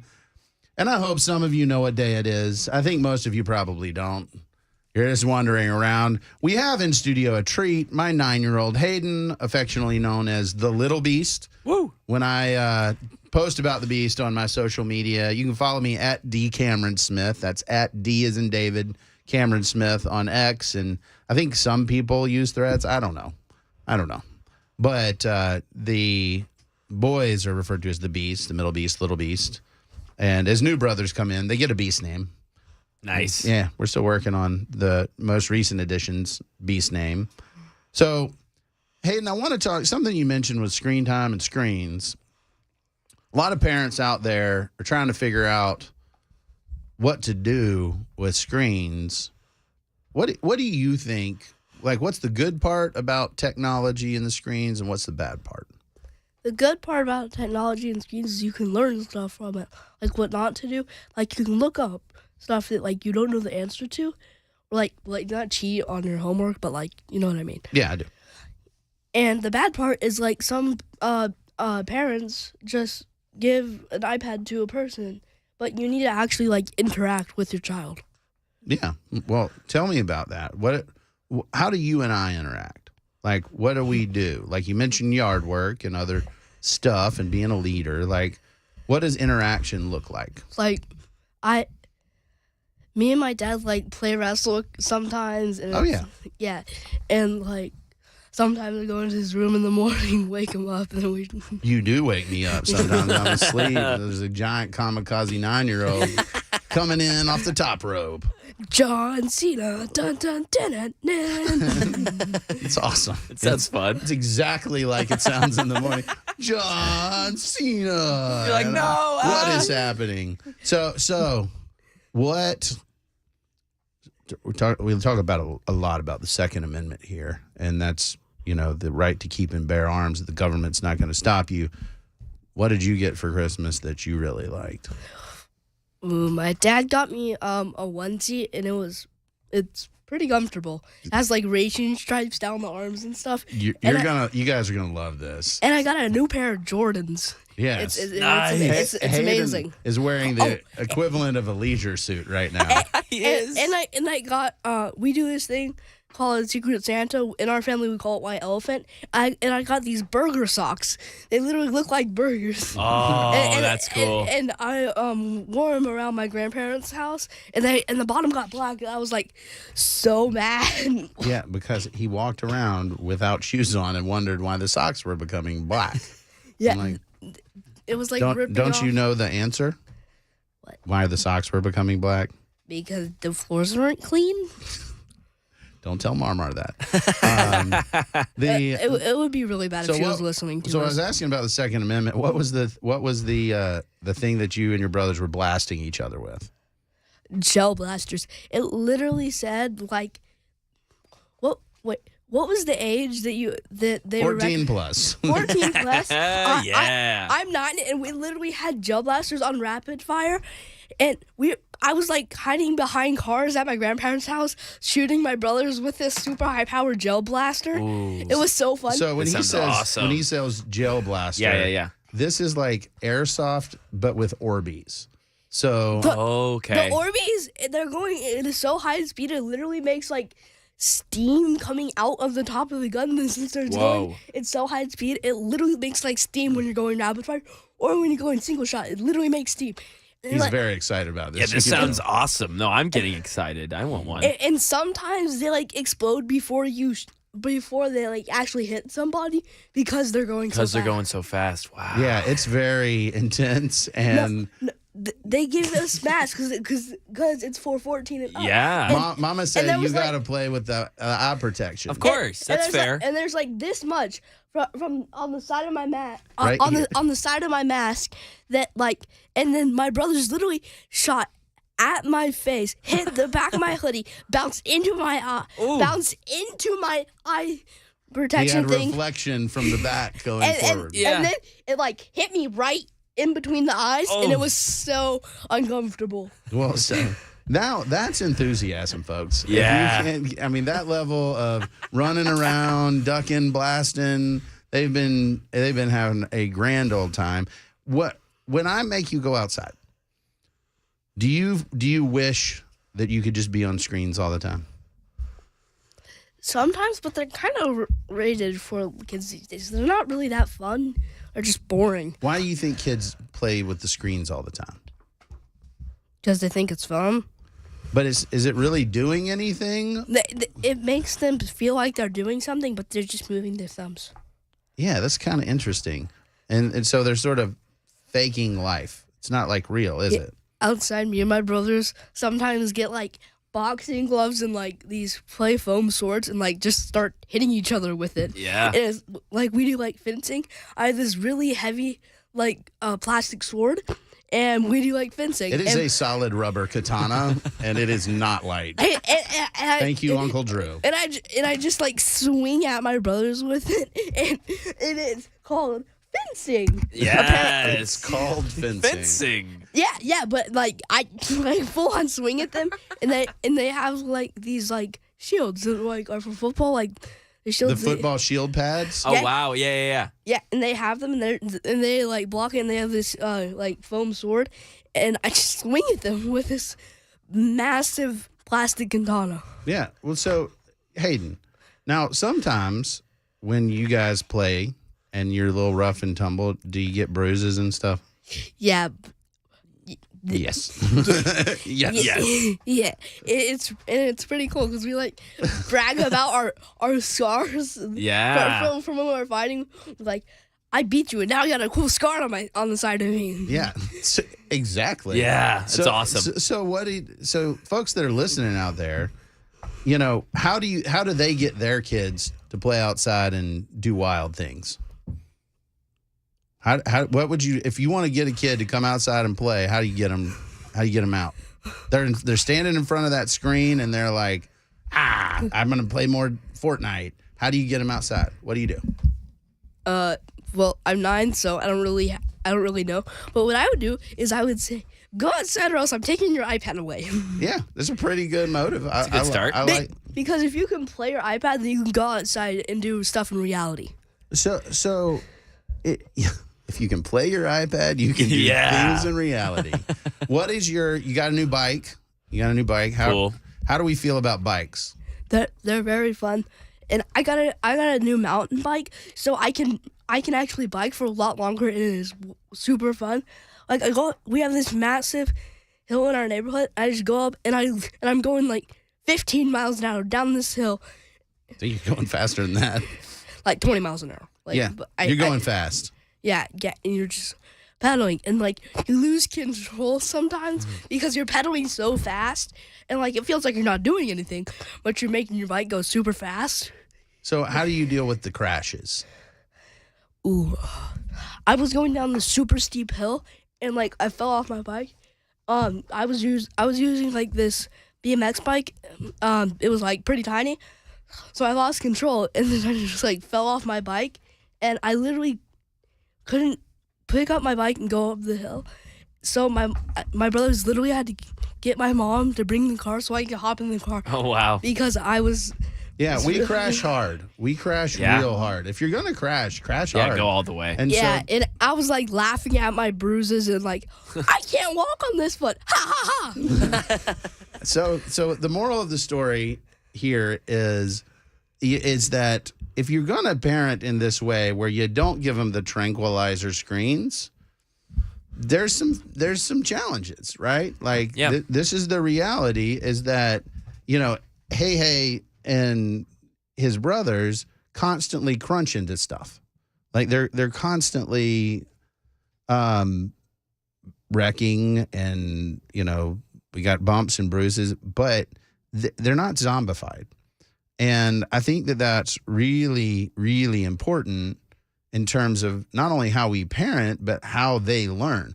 They learn from the bumps and bruises. Hayden, what is our motto? Smith men? Smith men do hard things. Why? Because if you don't do hard things, then you can't learn and, like, grow. Right. And so what are some of the hard things that you want to do in 2024, this year coming up? What are some hard things you want to do? I want to win a championship in football. Yeah. So where do you play football?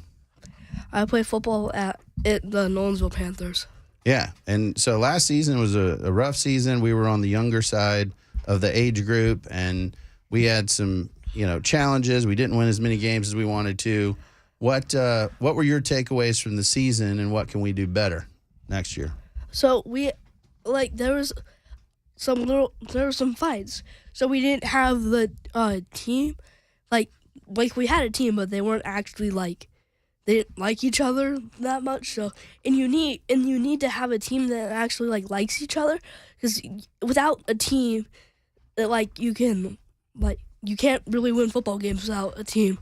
If you're trying to go alone, but because you don't like other people, you're you're not gonna. It's tough. So we only won one game, and we literally went into double overtime because of it. And but you won it. Yeah, we won by one touchdown. Yeah, in overtime. Well, so what are some of the things you're going to do different this year? I need to get better on my snapping, and I need to I need to break up fights when before they escalate. Yeah, I like that. You're kind of my enforcer because you're the biggest kid out there. And, Yeah. and it's your job to protect and make sure people are doing what they're supposed to do, right? Yeah, and if I don't do that, then we don't really have a team. Yeah, it's important to have a team. It's also important to give our advertisers an opportunity to talk about what's going on. So we need to take a break. I'm Cameron Smith, filling in for Chris Hand, and you're listening to Super Talk 99.7.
All right, still showing 2 lanes blocked, 65 northbound at 840 there in Williamson County. They've got it listed as police activity.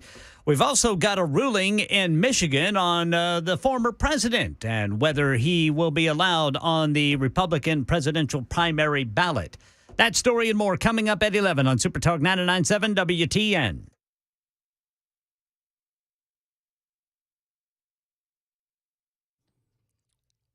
Welcome back.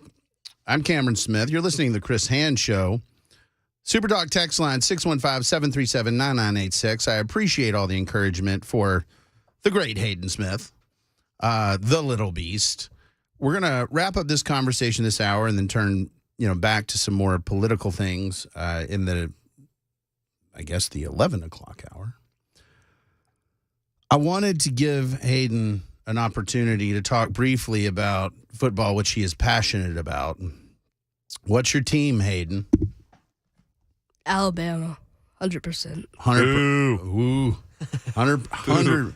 So, Hayden's uncle, Kyle McMahon, just became a lieutenant over in the Franklin Fire Department. Oh, wow. Moving to Station 2 off Highway 96.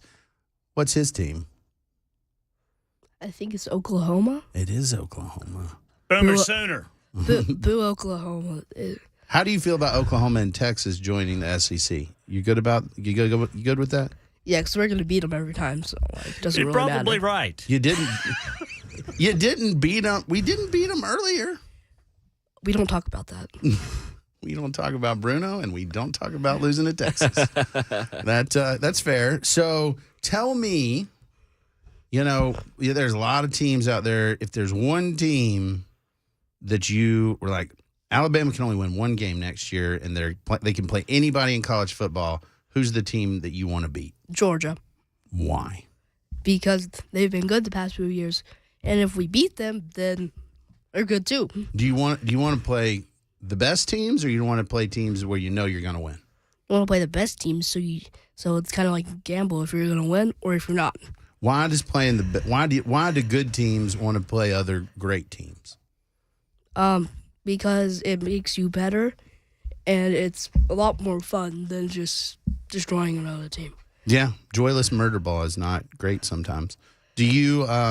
So Alabama's going to be playing Michigan. You got thoughts about that game?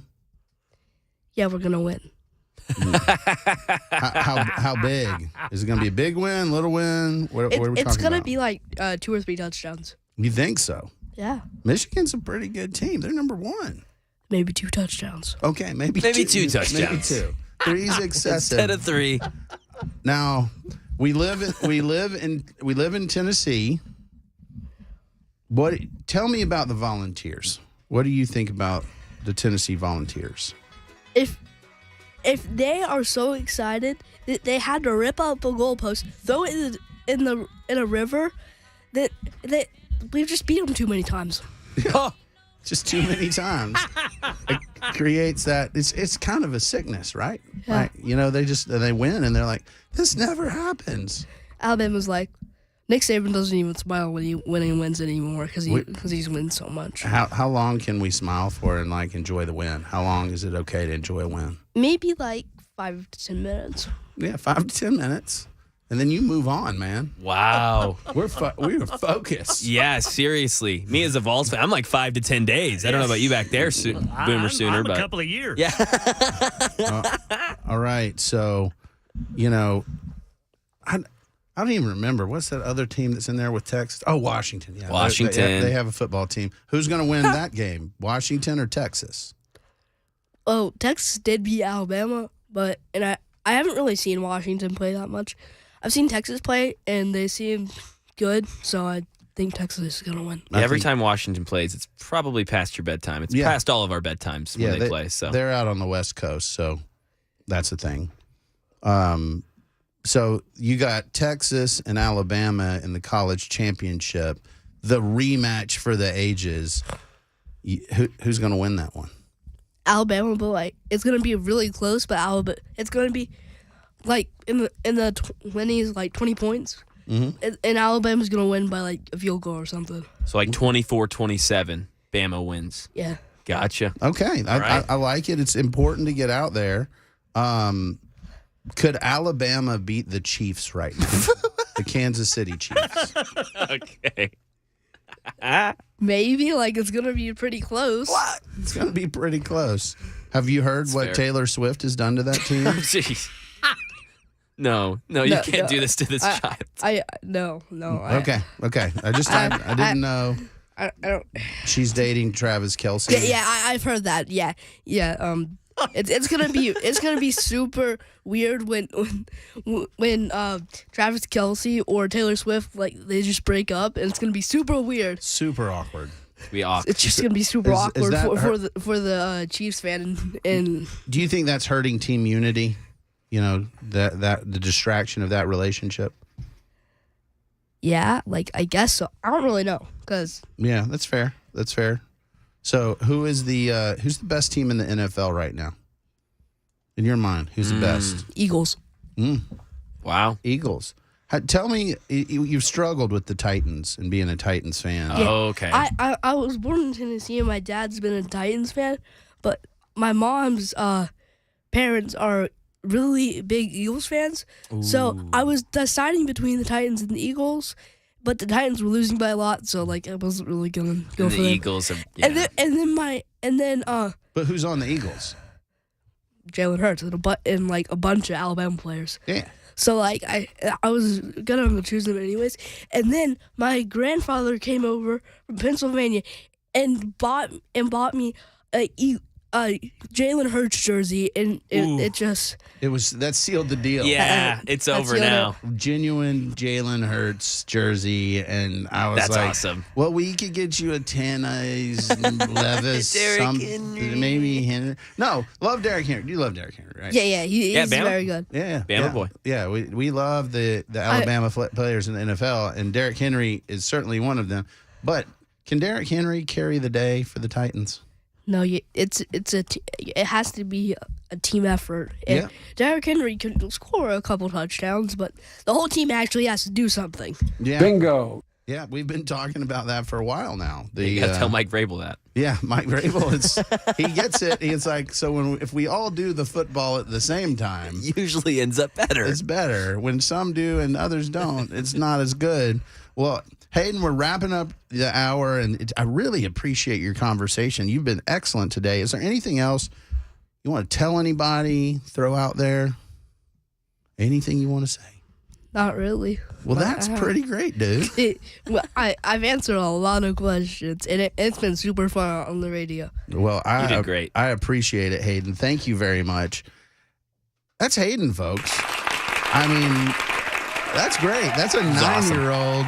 That's straight dope and how it is. We're going to have Cam, my oldest, probably tomorrow or Friday, because he's got a different perspective as a teenager. That, I think, is going to be interesting to a lot of you guys, parenting and engaging. I want to make sure that we hit things on this front. Next, we're going to talk about the spending stuff that's coming up with Mike Johnson in Congress. We're going to talk a little immigration. We're going to give you an update on where things stand with some of the juvenile justice things that we've been talking about, and I wanted to rope you guys in on that conversation. We're going to have a fantastic next hour. I'm Cameron Smith. You're listening to The Chris Hand Show on Super Talk 99.7.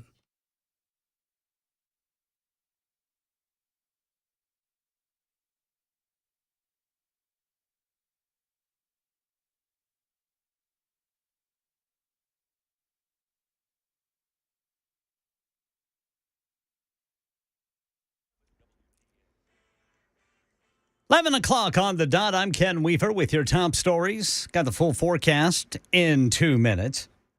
Entertainment news, Tom Smothers, half of the Smothers Brothers duo, has died at the age of 86. Dick Smothers, Tom's brother and co-star of their Smothers Brothers comedy hour, said his brother was at home at the time of his death related to cancer. Well, the Michigan Supreme Court has rejected an appeal seeking to keep former President Trump off the state's 2024 ballot. The watchdog group Free Speech for People filed the challenge, seeking to bar Trump from the ballot, arguing that the 14th Amendment bars anyone who has engaged in insurrection from running for office and that Trump's actions on January 6 disqualify him from holding office again. This comes after Colorado's Supreme Court came to the opposite conclusion, ruling to keep Trump off that state's primary ballot. Here's Aaron Katursky. We now have competing views, although the Michigan Supreme Court did not weigh the issues the way the Colorado Supreme Court did. It just declined to hear the appeal. So we don't know what additional arguments may have been made, whether something new may have been brought to the fore in Michigan. The Supreme Court simply affirmed the decision of two lower courts to say that Trump belongs on the ballot and that the challenges just didn't need to be heard at the highest level. Secretaries of State and Homeland Security on their way to a meeting with Mexico's president to discuss illegal immigration today. Here's Jay O'Brien. Border Patrol in places like Eagle Pass, Texas, overwhelmed. And this weekend, buses carrying migrants, nearly 130 in total, stopping in suburbs outside Chicago. The latest in a series of migrants transported to northern cities by Texas Governor Greg Abbott. Yesterday, Mexican authorities made no attempt to stop a caravan of 6,000 immigrants now making their way to the U.S. border through Mexico. That's the latest news. Weather is next. I'm Ken Weaver, WTN News.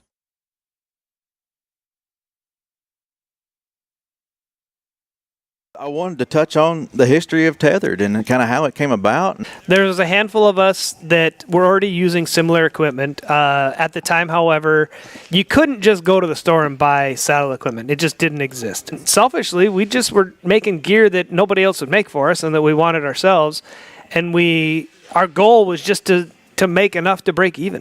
Fortunately for everybody involved, it took off. It's got an appeal. People really liked it. When you think of a saddle, that's what I think of. That's the first name that I think of when I hear about a saddle. For me, I mean, the reason I got into it was I'm hunting public land, and most of the time I'm going pretty deep. Being lightweight and mobile was huge. I walk in with a pack and my bow. That's it. The more I did it, I was like, man, there's so many features here that are helping me improve as a hunter, where I can take different shot angles and stuff. And I'm going to tell you, I feel safe with this rope all the time. Yeah. From the ground up, I'm hooked in. If I fall off this thing, I'm just going to swing a little bit. And I think the learning curve is small. It's just about getting comfortable with your equipment. It's the biggest thing. And for me, it's repetition and then fine-tuning that to meet my needs. And that's the cool thing. What I like and what might meet my needs might be a little different from you. And even though we're doing the same thing, you can tweak it to meet your needs. And I really like that aspect about it.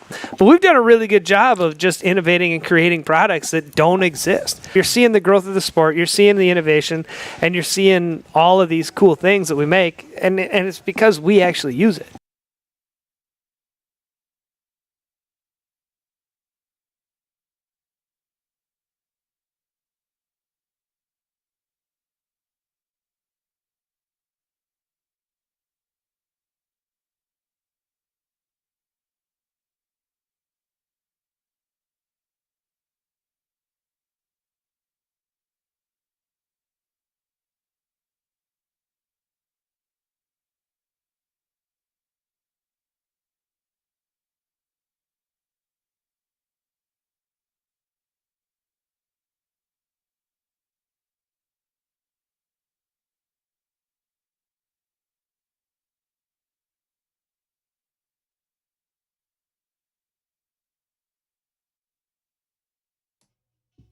Welcome back for the final hour of the Chris Hand Show. I'm Cameron Smith.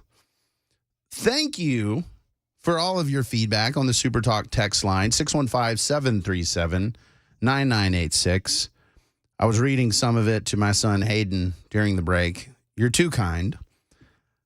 And I understand that most of what we talk about on Super Talk, it's political, right? It's conservative talk radio. That's where we are. Part of conservative talk radio, I think, has to be, what are we conserving? What is the future that we want to have, and how do we get there? And if you're not engaging the next generation, you don't have a game plan. One of the things that my family, my wife and I try to do is faithfully engage the next generation, and not just in a, and y'all could tell from the last hour talking to Hayden, it's not just in a, well, you're here and we feed you and clothe you. It has to be in a way that challenges them.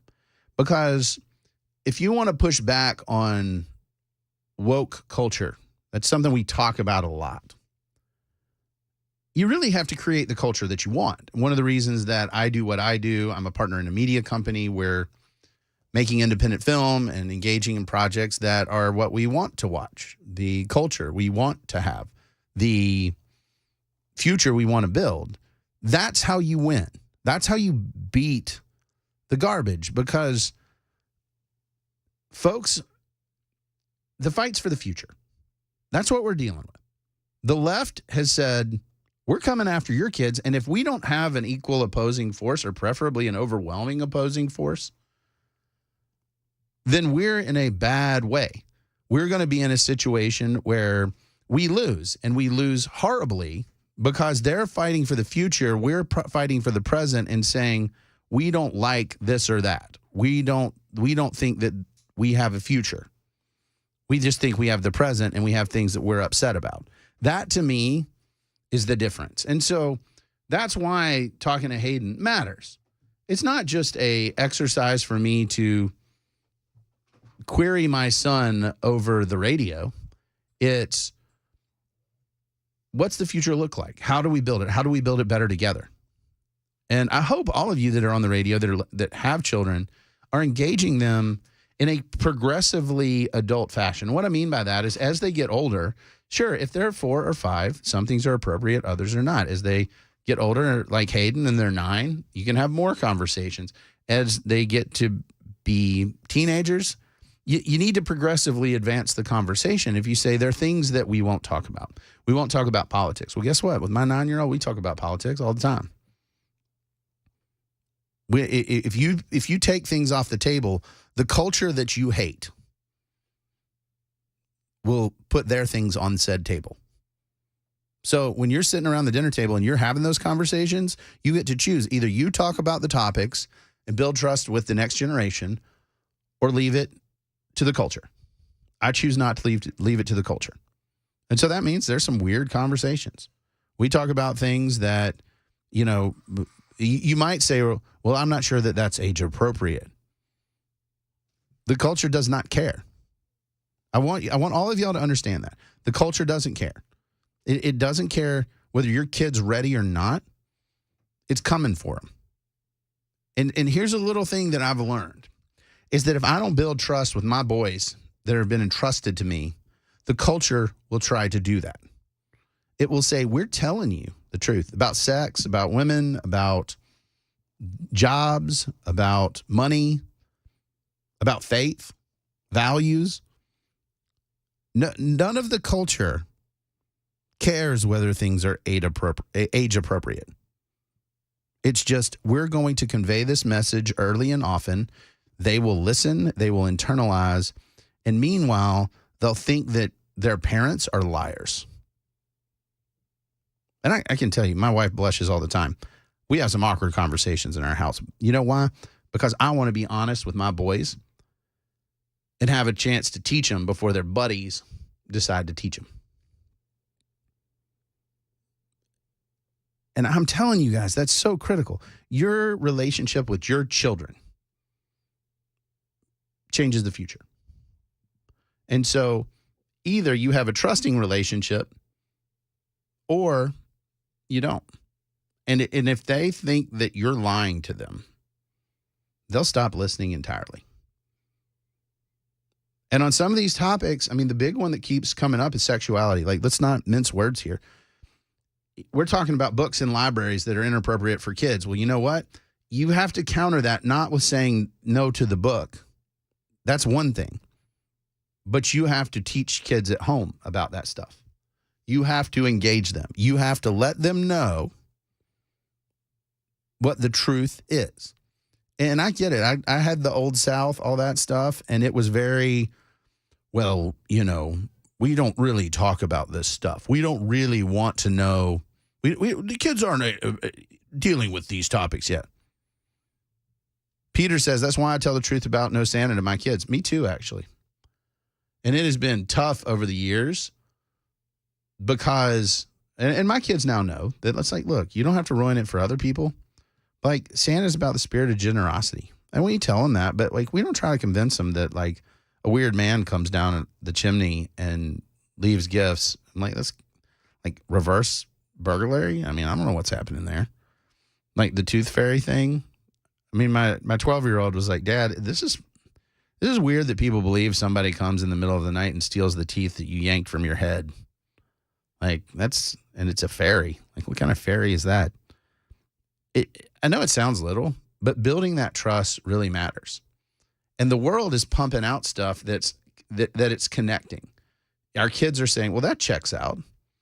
Particularly teenagers. I mean, whatever you think about, teenagers and sex right now, like it'll blow your mind what's actually happening. So they know. And so if you're telling them things like, well, you shouldn't have sex before you're married. You shouldn't do this or that. That sounds good.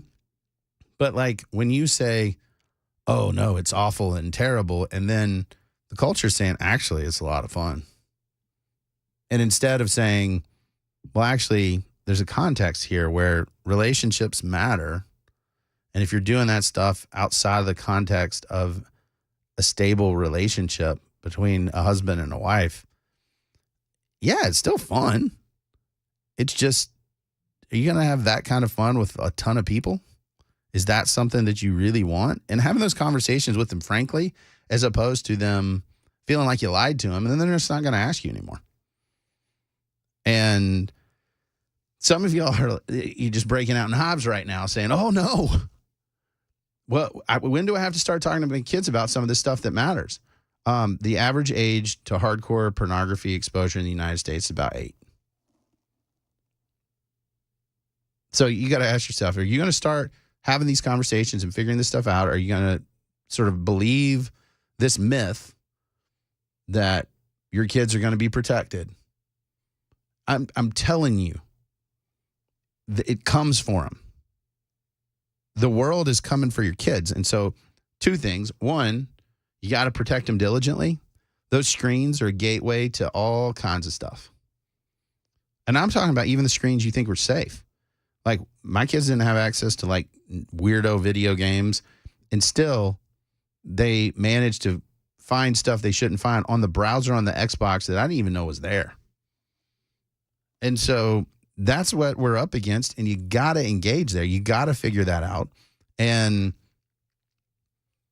building those relationships where they can come to you with tough things.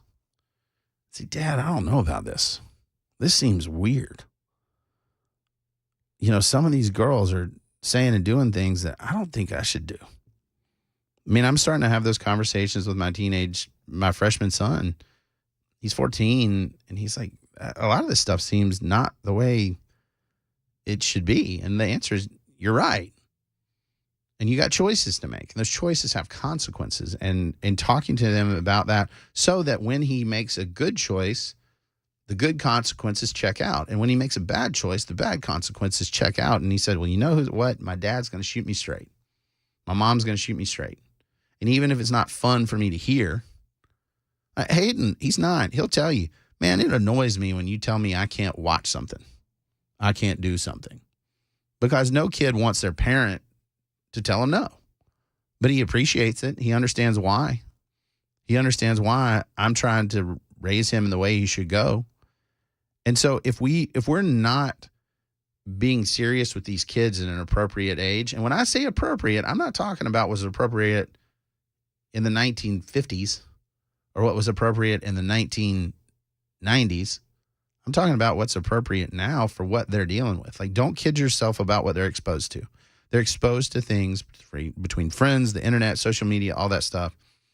Even if you're a family that's super conservative and has everything locked down, they're going to have a friend with a phone that's going to go, hey, look what I'm looking at. My parents give me a phone. I can look at whatever I want. Check this out. That's going to happen. And you've got to be able to engage and say, here's the problem with that. Here's why it's not real. And you got to be willing to talk about the things that aren't fun to talk about, that are a little embarrassing. So all that is to say, don't give up on your kids. I know this is the time of year where we're kind of taking off from work. A lot of us are. We're kind of chilling out a little bit. But, like, take the time to invest in them. Take the time to know them. And it's not easy, and it's weird. And in my house, there's a lot of blood, guts, stitches, all kinds of weird stuff, dead animals, bugs, lizards, all the time. It's so strange. But it's such a better life to live in the real world and engage it than be stuck in a digital dystopia. Just don't do it. I know it's easier, but be encouraged. You're not the only ones. You're not the only parents that are like, this is exhausting. This is insane, and I'm not sure if it's working. I mean, Hayden just happens to be a social chair, so he likes to talk. Most teenage boys, most young boys, they're just going to say good repeatedly to anything you say. Don't give up. Don't let the lack of feedback, the lack of progress make you think it's not worth it, because it's totally worth it. Like, you're shaping the future. You're pushing back against woke garbage. You're pushing back against the cultural lies, all that stuff, when you take the time to tell the truth to your kids and love them well. There's no guarantee that they're going to share your values exactly. There's no guarantee that they're going to share your faith. We don't get those guarantees.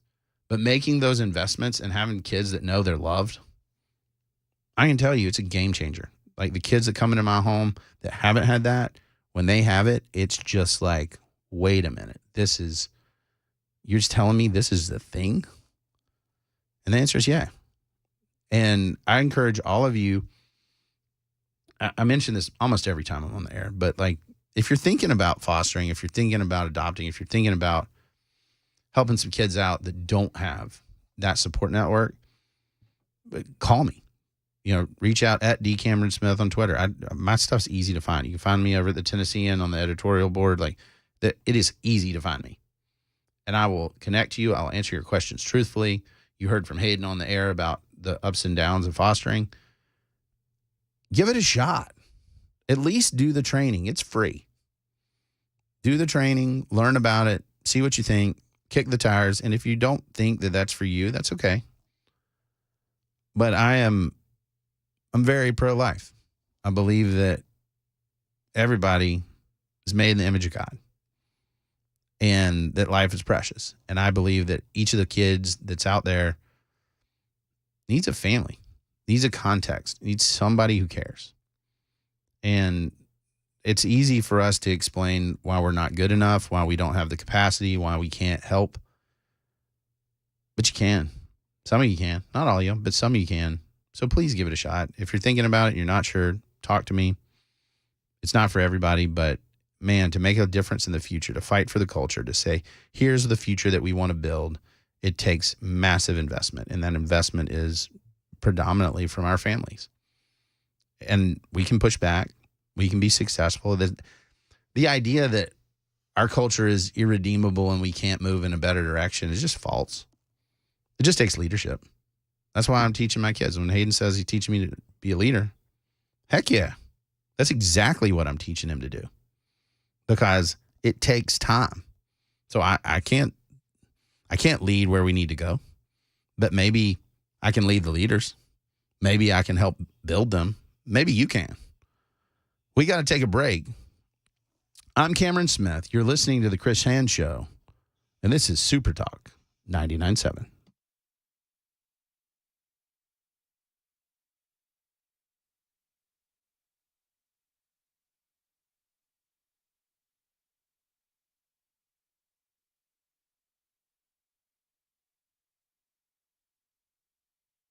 Hey, it's Chris Hand for my friends at USS United Structural Systems. They have been in Middle Tennessee doing their thing since 1994, and they have 25,000 satisfied customers that will vouch for them. Well, what do these guys do? Crawl space encapsulation, basement wall realignment. They'll fix your sinkholes. They'll fix your foundation. Anything that's going on with your house, these guys can talk to you about it, whether it's structural repair, concrete lifting, basement, and crawl space waterproofing. You need to talk to the guys at USS. Now, it's one of those industries, and they told me themselves, you don't know you need USS until you know you need USS. So look around your house. Are you seeing cracks in your foundation? Have you noticed water in your crawl space, wet basement walls, maybe cracks in your basement floors? Well, that's your house trying to tell you something. And the guys at United Structural System, they'll be able to diagnose exactly what's going on. So if you have any of those issues, if you haven't been down your crawl space in a while, I suggest you poke your head down there and see if you have any of those issues. Give USS a call today, 615-488-7855, 615-488-7855, or online, USSTN.com.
Michigan's Supreme Court has ruled in the appeal to keep former President Trump off the presidential ballot. And top Biden administration officials meet with the president of Mexico today to discuss the crisis of illegal immigration. We'll tell you why doctors call this week the deadliest week of the year for heart attacks. These stories are more at 11:30 on Super Talk 99.7 WTN.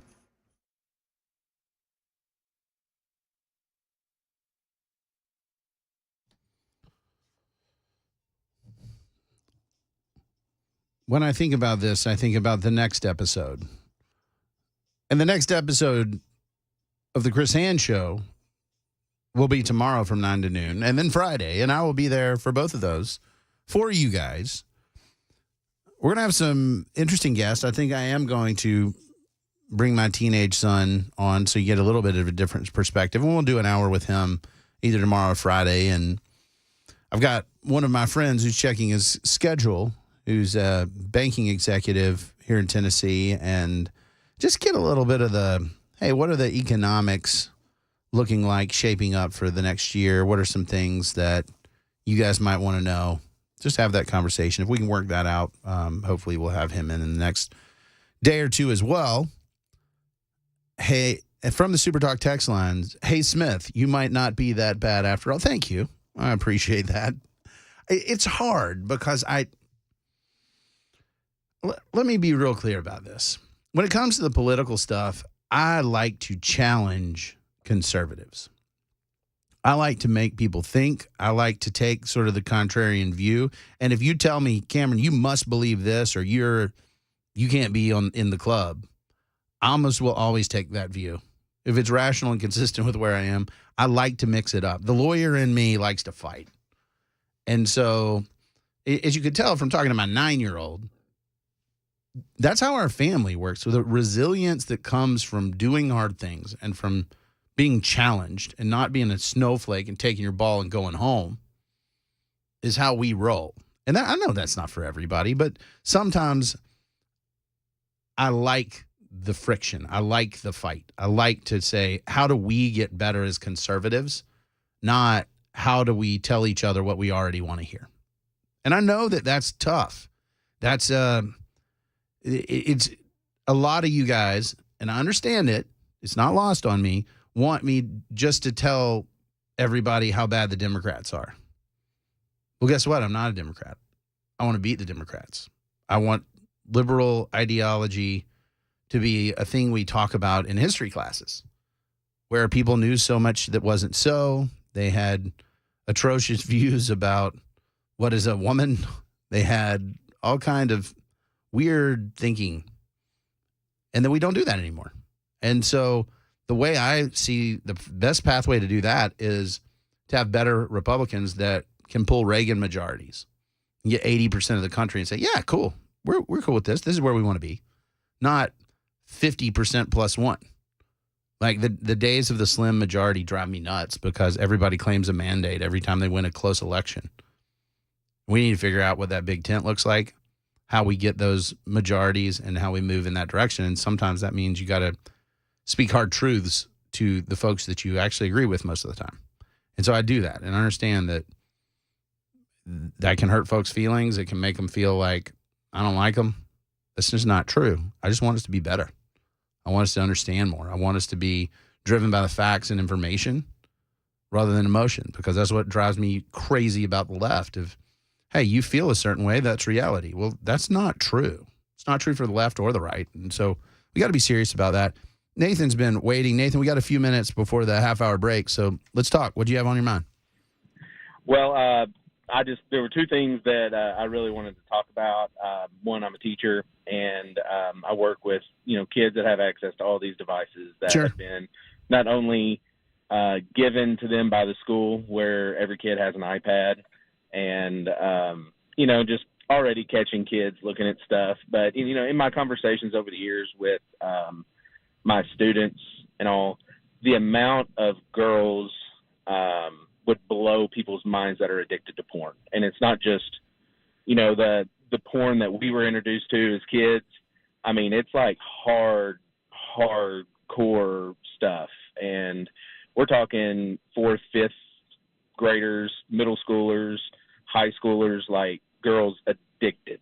Yeah. And it would blow people's minds. But, parents, make sure you're monitoring cell phones and devices and things like that. I mean, and that's coming from a personal experience as well, with kids. But I'm also a foster parent. Well, actually not anymore. We closed our home last week because 2 weeks ago we adopted a couple girls, and we've been doing it for 9 years, and decided, these are the 2 girls God gave us. We've had them for 5 years, and fighting with DCS and all the little nuances of trying to give them a better life.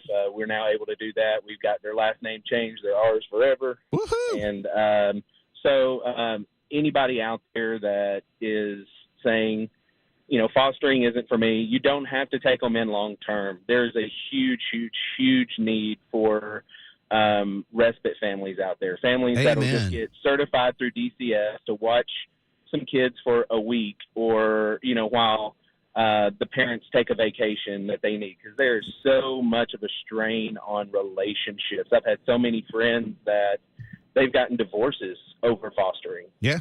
And because it's such a huge strain, and that need is there, or to spend time with their biological kids as well, where the attention has been on the foster kids for so long. Those bio kids need that reconnection with the families. Yeah, and so absolutely that right. need is out there. But my last little point, and then I'm going to jump off here. I know Matt Bevin was not a very popular Kentucky governor. The teachers union, of course, kind of pushed him out. But I remember watching a clip of him where he was giving a speech because he was really big on fostering as well, and talking about how many kids there were in the foster care system in the state of Kentucky. My mom used to be a former social worker in the state of Kentucky, so that's kind of like, where I'm coming from. Go Cats, by the way. But Go Cats. He talked about how if just one family from every registered church in the state of Kentucky would foster, it would totally eliminate the system. Totally eliminate it. Yeah. And we need Christians to walk the walk and talk the talk that Jesus talked about. Amen. And his great commission, and it was to take care of the kids, and it was to take care of single moms. And we need to do that. Yeah. Amen, Nathan. Thank you very much for the call. Well, we'll talk to Nathan again soon. I'm confident of that. I mean, he's spot on. I want to hit a couple of these things on the other side of the break, but being the hands and feet of Christ is one thing, but also just the strain on young women is something, related to porn and screens and social media, something we need to talk about. We'll do that on the other side of the break. I'm Cameron Smith filling in for Chris Hand on Super Talk 99.7.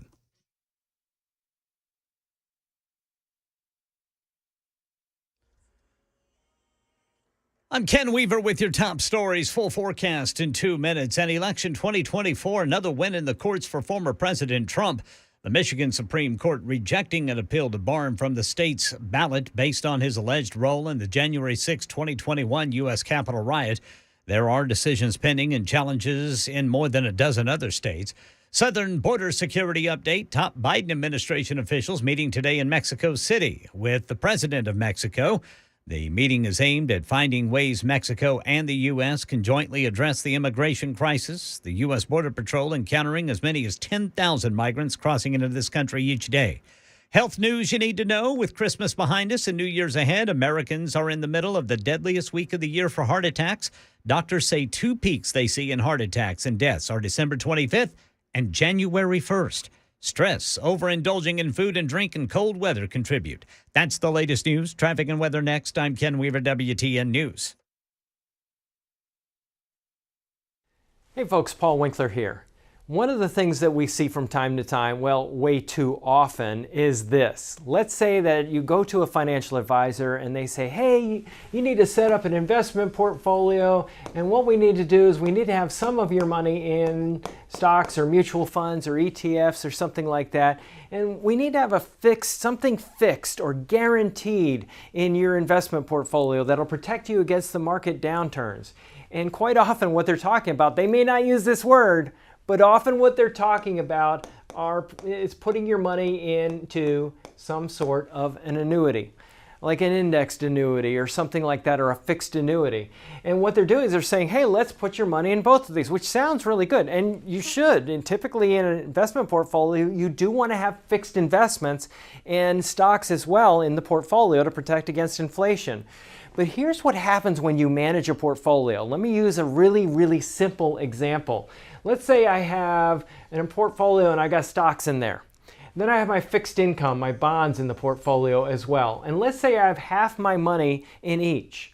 When stocks really do well, what we want to do is they're going to be overweighted in my portfolio. I own too much of them because they've done well compared to bonds.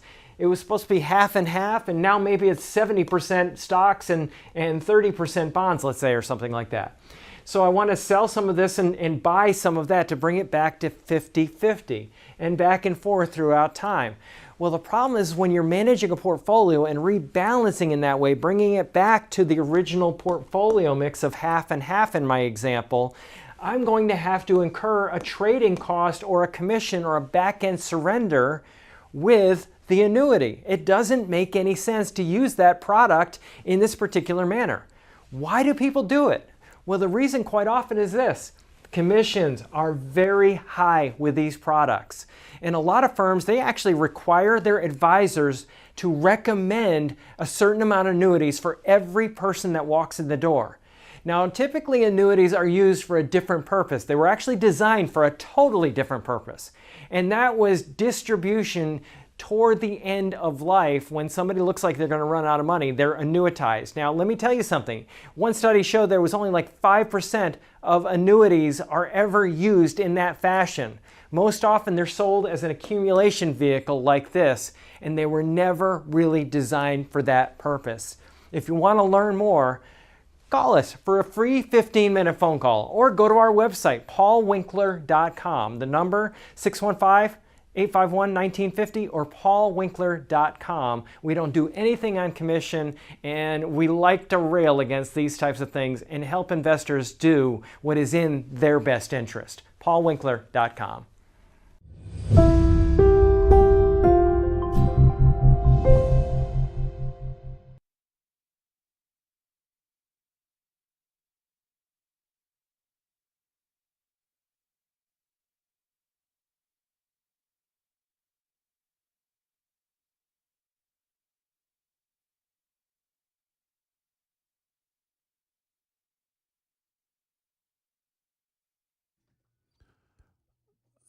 Welcome back. I'm Cameron Smith. You're listening to the Chris Hand Show.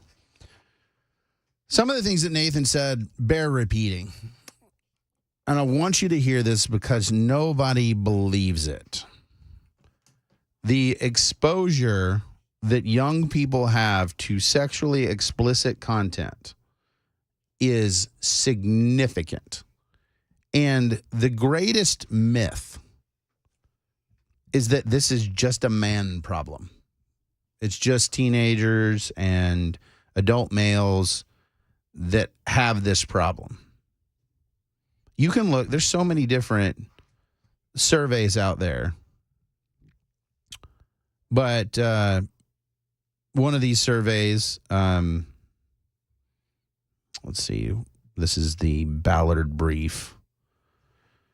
Let me see what the title is. So this is called Pornography Use Among Young Adults in the United States. And when you get it and understand what we're dealing with, you understand the scope of the problem. And it's something that can't be understated. And I know it's heavy to talk about. I get it. But pornography is viewed by about 69% of American men and 40% of American women in any given year. 40%. Wow. Yeah. And everybody's like, oh, no. And this idea that gets perpetrated, that it's harmless, it's false. There's so many studies out there showing that consuming this stuff correlates with decreased sex life satisfaction, desire for basically rough or violent stuff, and higher chances of divorce. Okay? And I know this is uncomfortable, but we need to understand it. what's even weirder is that when it's polled, most folks find it okay. Now, all these polls are confidential and private. They don't put your name out there. So when you go to church, nobody's saying this is a good idea. But the reality is that we're talking, this is a study from 2019, showed that 14% of Americans agree or strongly agree that pornography is morally wrong, while 51% disagree or strongly disagree. Most folks don't see this as a moral crisis or there's a problem here. When asked if individuals believe pornography is very bad for society, 37% of baby boomers agreed, whereas only 14% of young adults agreed. Like, that's what's changing. 21% of men agree that it's very bad, while 39% of women agree. We're seeing a change in opinions here that's quite significant and that we need to be aware of. And we keep thinking, again, it's a young men problem. No, it's a massive problem. 69% of men reported having viewed pornography in the last year, and 40% of women. A survey found that the most active pornography users are 18 to 34.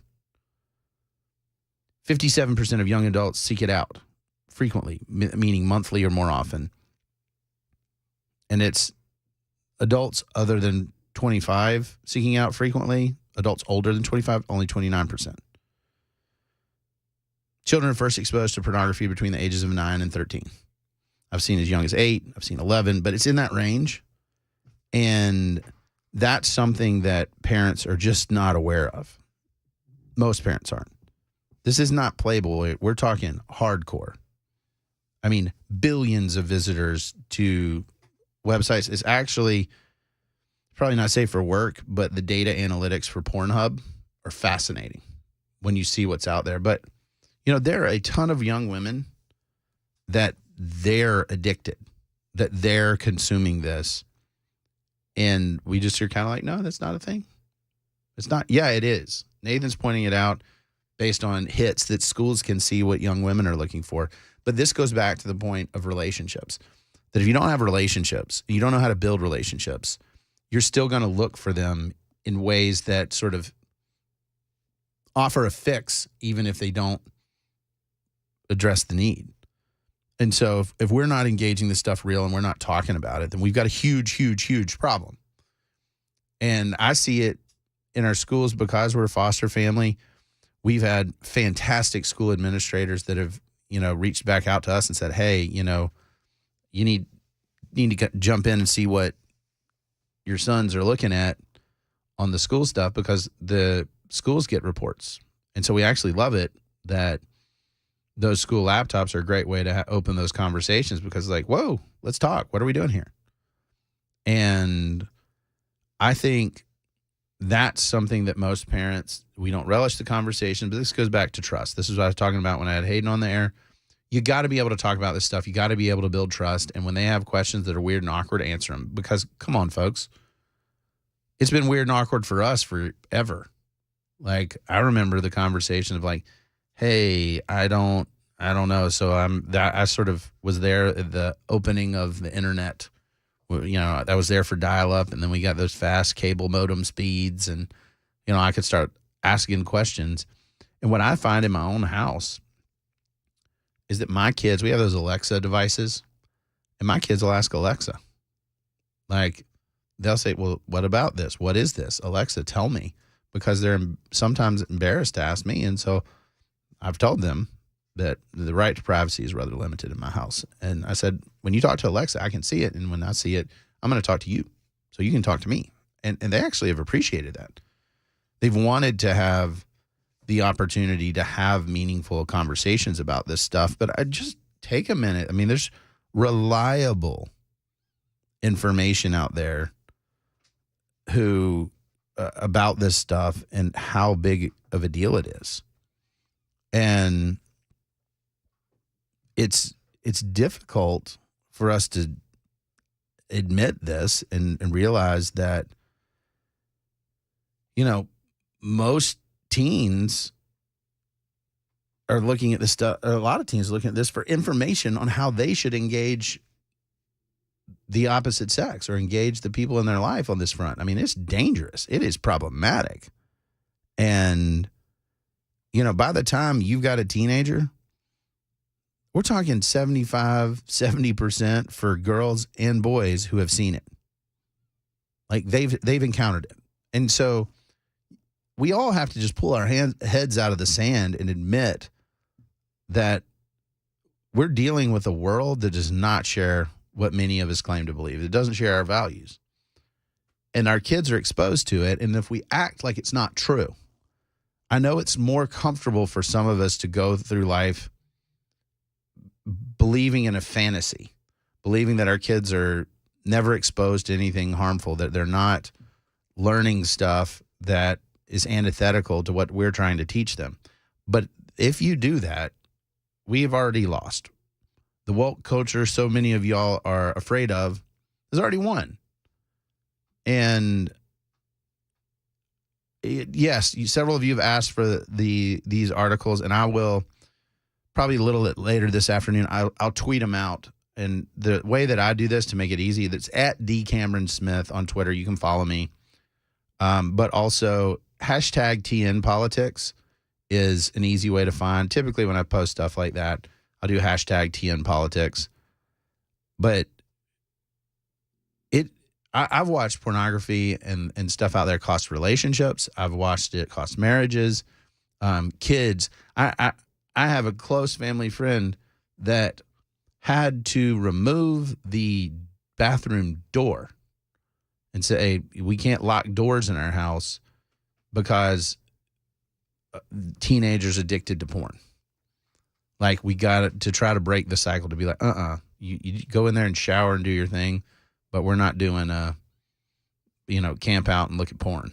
And so take this stuff seriously. Don't act like the world you want is better than the one you got, because that will hurt you. And I don't want you to be hurt. I don't want your kids to be hurt. I want you to know what you're dealing with.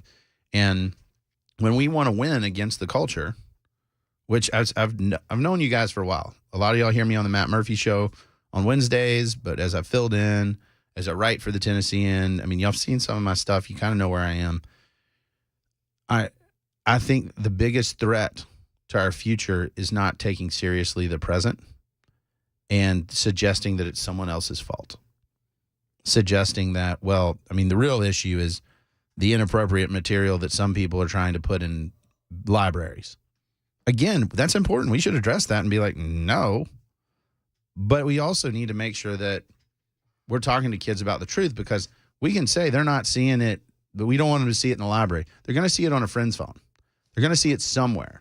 There's always going to be an opportunity for them to consume things that we don't want them to consume. And the only way that we can address that effectively is by telling them the truth, explaining the consequences for some of these choices, and so being sober and dealing with it. Because if we don't, we pay the price. And, you know, there's one of you on the Super Talk text line, you know, is talking about a divorce from a husband after 28 years of marriages because he wouldn't give up porn. And nobody wants to talk about it. I don't understand, it's uncomfortable. But this is where the crisis lives, is because most people don't think about this. But y'all can answer it on the Super Talk text line, 615-737-9986. What was it that Satan did in the Garden of Eden? What was it that what was the question that he put out there for Eve and then later Adam? What was the critical question? We're talking original sin. What was it? Was it follow me because I am awesome and God is super boring and a killjoy? No. It is a real simple subversive question. Did God really say that? Just a little doubt. You know, this is the reason that I have a huge problem with the Big If True crowd. The ones that see things on the internet. They don't know whether they're true or not. They pass it along, and then they just like throw on a disclaimer like, big if true. Somebody got it on the Super Talk text line. Did God really say that? We've got to have a just rededication to truth, man. Like if one of the farmers that I worked for in Brentwood, a guy named Bill Prim, he'd say, can't say if I don't know. And if he didn't know something was true, he'd never tell you. And that to me is so critical in where we are at the moment, because there's a lot of folks that put stuff out there like weird or, like I said, big if true. It's we're just going to throw out questions. There's nothing wrong with questions. I'm just throwing, you know who the original was on that one? The OG of eroding truth? Satan. Don't be like Satan. Don't say, did God really say that? Don't say, is that really true? We don't know. Inquiring minds can differ. I have questions. It's okay to have questions, but say what you really mean. Say what you really mean. And this kind of stuff, we shouldn't play with the subversion. We shouldn't play with the erosion of truth. We should deal with it straight up and say, you know what? We're going to be different. We're going to be children of the light, not children of the darkness. And we do that by knowing the truth, knowing what the Bible says, and just standing our ground. Greater is he who's in me than he who's in the world. Some of us need to remember that a little more. We got to take a break. I'm Cameron Smith, filling in for Chris Hand, and you're listening to Super Talk 99.7.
We are dancing in studio. Thank you who have joined us online. You can see my lovely dance. Hey's bumping. What? Yeah. We've had a great time today. We talked to Hayden for an hour. That was awesome. We talked about all the different things going on. A couple things that I want to hit before Joan Jones comes in for Matt Murphy, and then Matt Murphy is in for Brian. So we got a great lineup the rest of the afternoon. Something I guess we're just going to have to talk about tomorrow because we didn't get to it today. but it's very important. Jesus is not Palestinian. I can explain that tomorrow.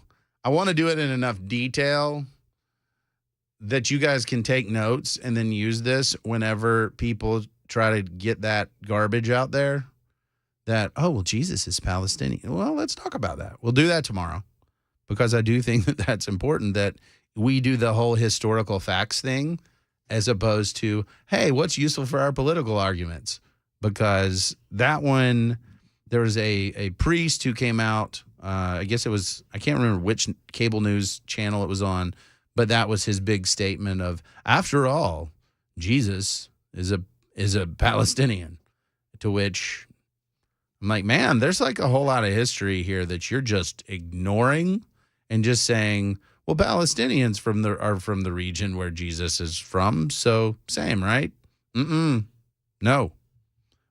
We can't do this. We can't ignore history and facts because we want to make an argument, but yet that's everywhere right now. We'll also talk about Mike Johnson and the appropriation status of what's going on. Y'all remember this whole thing, the government shutdown? That was a hot minute ago where we got Kevin McCarthy booted, all that stuff. Oh, yeah, that happened. Y'all remember all that? That was the thing. Yeah, that was the thing. I know it seems like 10 years ago, but we've got this tiered appropriations process that I actually support because we should actually not have tiered anything. It should just be a series of separate appropriation bills. The idea of doing one giant appropriations bills or even two is not how it's supposed to work, and it's dumb. But Mike Johnson's got a two-tiered approach. We got January 19th coming up and then February 2nd to come up with appropriations bills for basically big chunks of the government. Conservatives are going to have some heartburn here, understandably. We got to discuss that in a little bit more detail and sort of what our tactical approach is there, what we actually want to do. Mike Johnson's taken tons of flack for tying things like Israel aid to IRS funding. I think it's probably better to do maybe Israel aid and Ukraine aid or whatever to border security. That makes logical sense. Again, we got to talk about all this stuff, and I want to give it the time it deserves, but we're coming up on the end of the show, so I wanted to get over there and hit some of those. And I'll tell you what, I've appreciated where you guys have come in and just really filled in a lot of the blanks and been pretty vulnerable about what's happening in your families, what's happening to family, friends, and relatives. The dealing with pornography, dealing with the world as it is, and dealing with the garbage that the culture is piping into our homes is tough. And if you take a stand against it, there's a cost, not just for you as parents, but for folks that are trying to figure out, well, what do we do next? Like, how do we teach our kids when they're just saying, well, I don't get to be a part. Like, all my buddies are playing Fortnite for hours a day. Why can't we do that? And there's a cost. There's a cost to them. There's a cost to us. And what I'm trying to tell you is hold the line. Like, it's worth it. Like, in the end, you're going to have a family. You're going to have kids. You're going to have a future that's more like what you want. If you open up the floodgates to garbage in your house, then you're not going to get what you want, and you can't blame the liberals. You're the one that opened the floodgates. You're the one that said, hey, just look at those screens and just stay occupied. You know, I've got somebody talking about a 9-year-old stepdaughter forced to get counseling for hardcore porn, and it was introduced via a cell phone. I mean, it's dangerous. And I think that's what we need to understand, is that the culture is not just weirdo kiddie books and libraries. It is coming for your kids. Fight it. Fight for them. Don't play, politics with this one. I mean, if you're not willing to both play defense in your own home, but also try to figure out, how do we build a better mousetrap, right? How do we change it and start going after the culture and going after kids, and as opposed to playing defense in an ever shrinking circle of people who agree with us, how do we go after the others? That's something with Triptych Media that I'm trying to do with my partners who love Jesus and just want to have entertaining content that we can produce and make, from movies to TV shows that kids can watch. And we all have to be honest. One of the things conservatives have struggled with is quality. Like, are we creating things that regular people want to watch? Because I can tell you, with my family and my boys, I use PureFlix as an example. The last thing a teenage boy really is looking for is, Dad, did you see that great film on PureFlix? And that's not a thing. And we can lie about it. We can be like, he would like some moral fiber. Well, no, he wouldn't. Yeah, it's rad. He's like, can they fly? Do they have laser beams from their eyes? Can they, I actually told our pastor, I said, one of the best things to get butts in the seats in the youth ministry is to have cute girls who love Jesus. And it's true. It's true. We can be honest about the world as it is, or we can lie about it and live in a fantasy land that's going to turn into a digital dystopia anyway. That's not where I want to be. It's not where I want you to be. So let's do this together. Let's get this right. I'm Cameron Smith. I've had a great time today. We'll do it again tomorrow. Do it again Friday. This is the Chris Hand Show, and you're listening to Super Talk 99.7.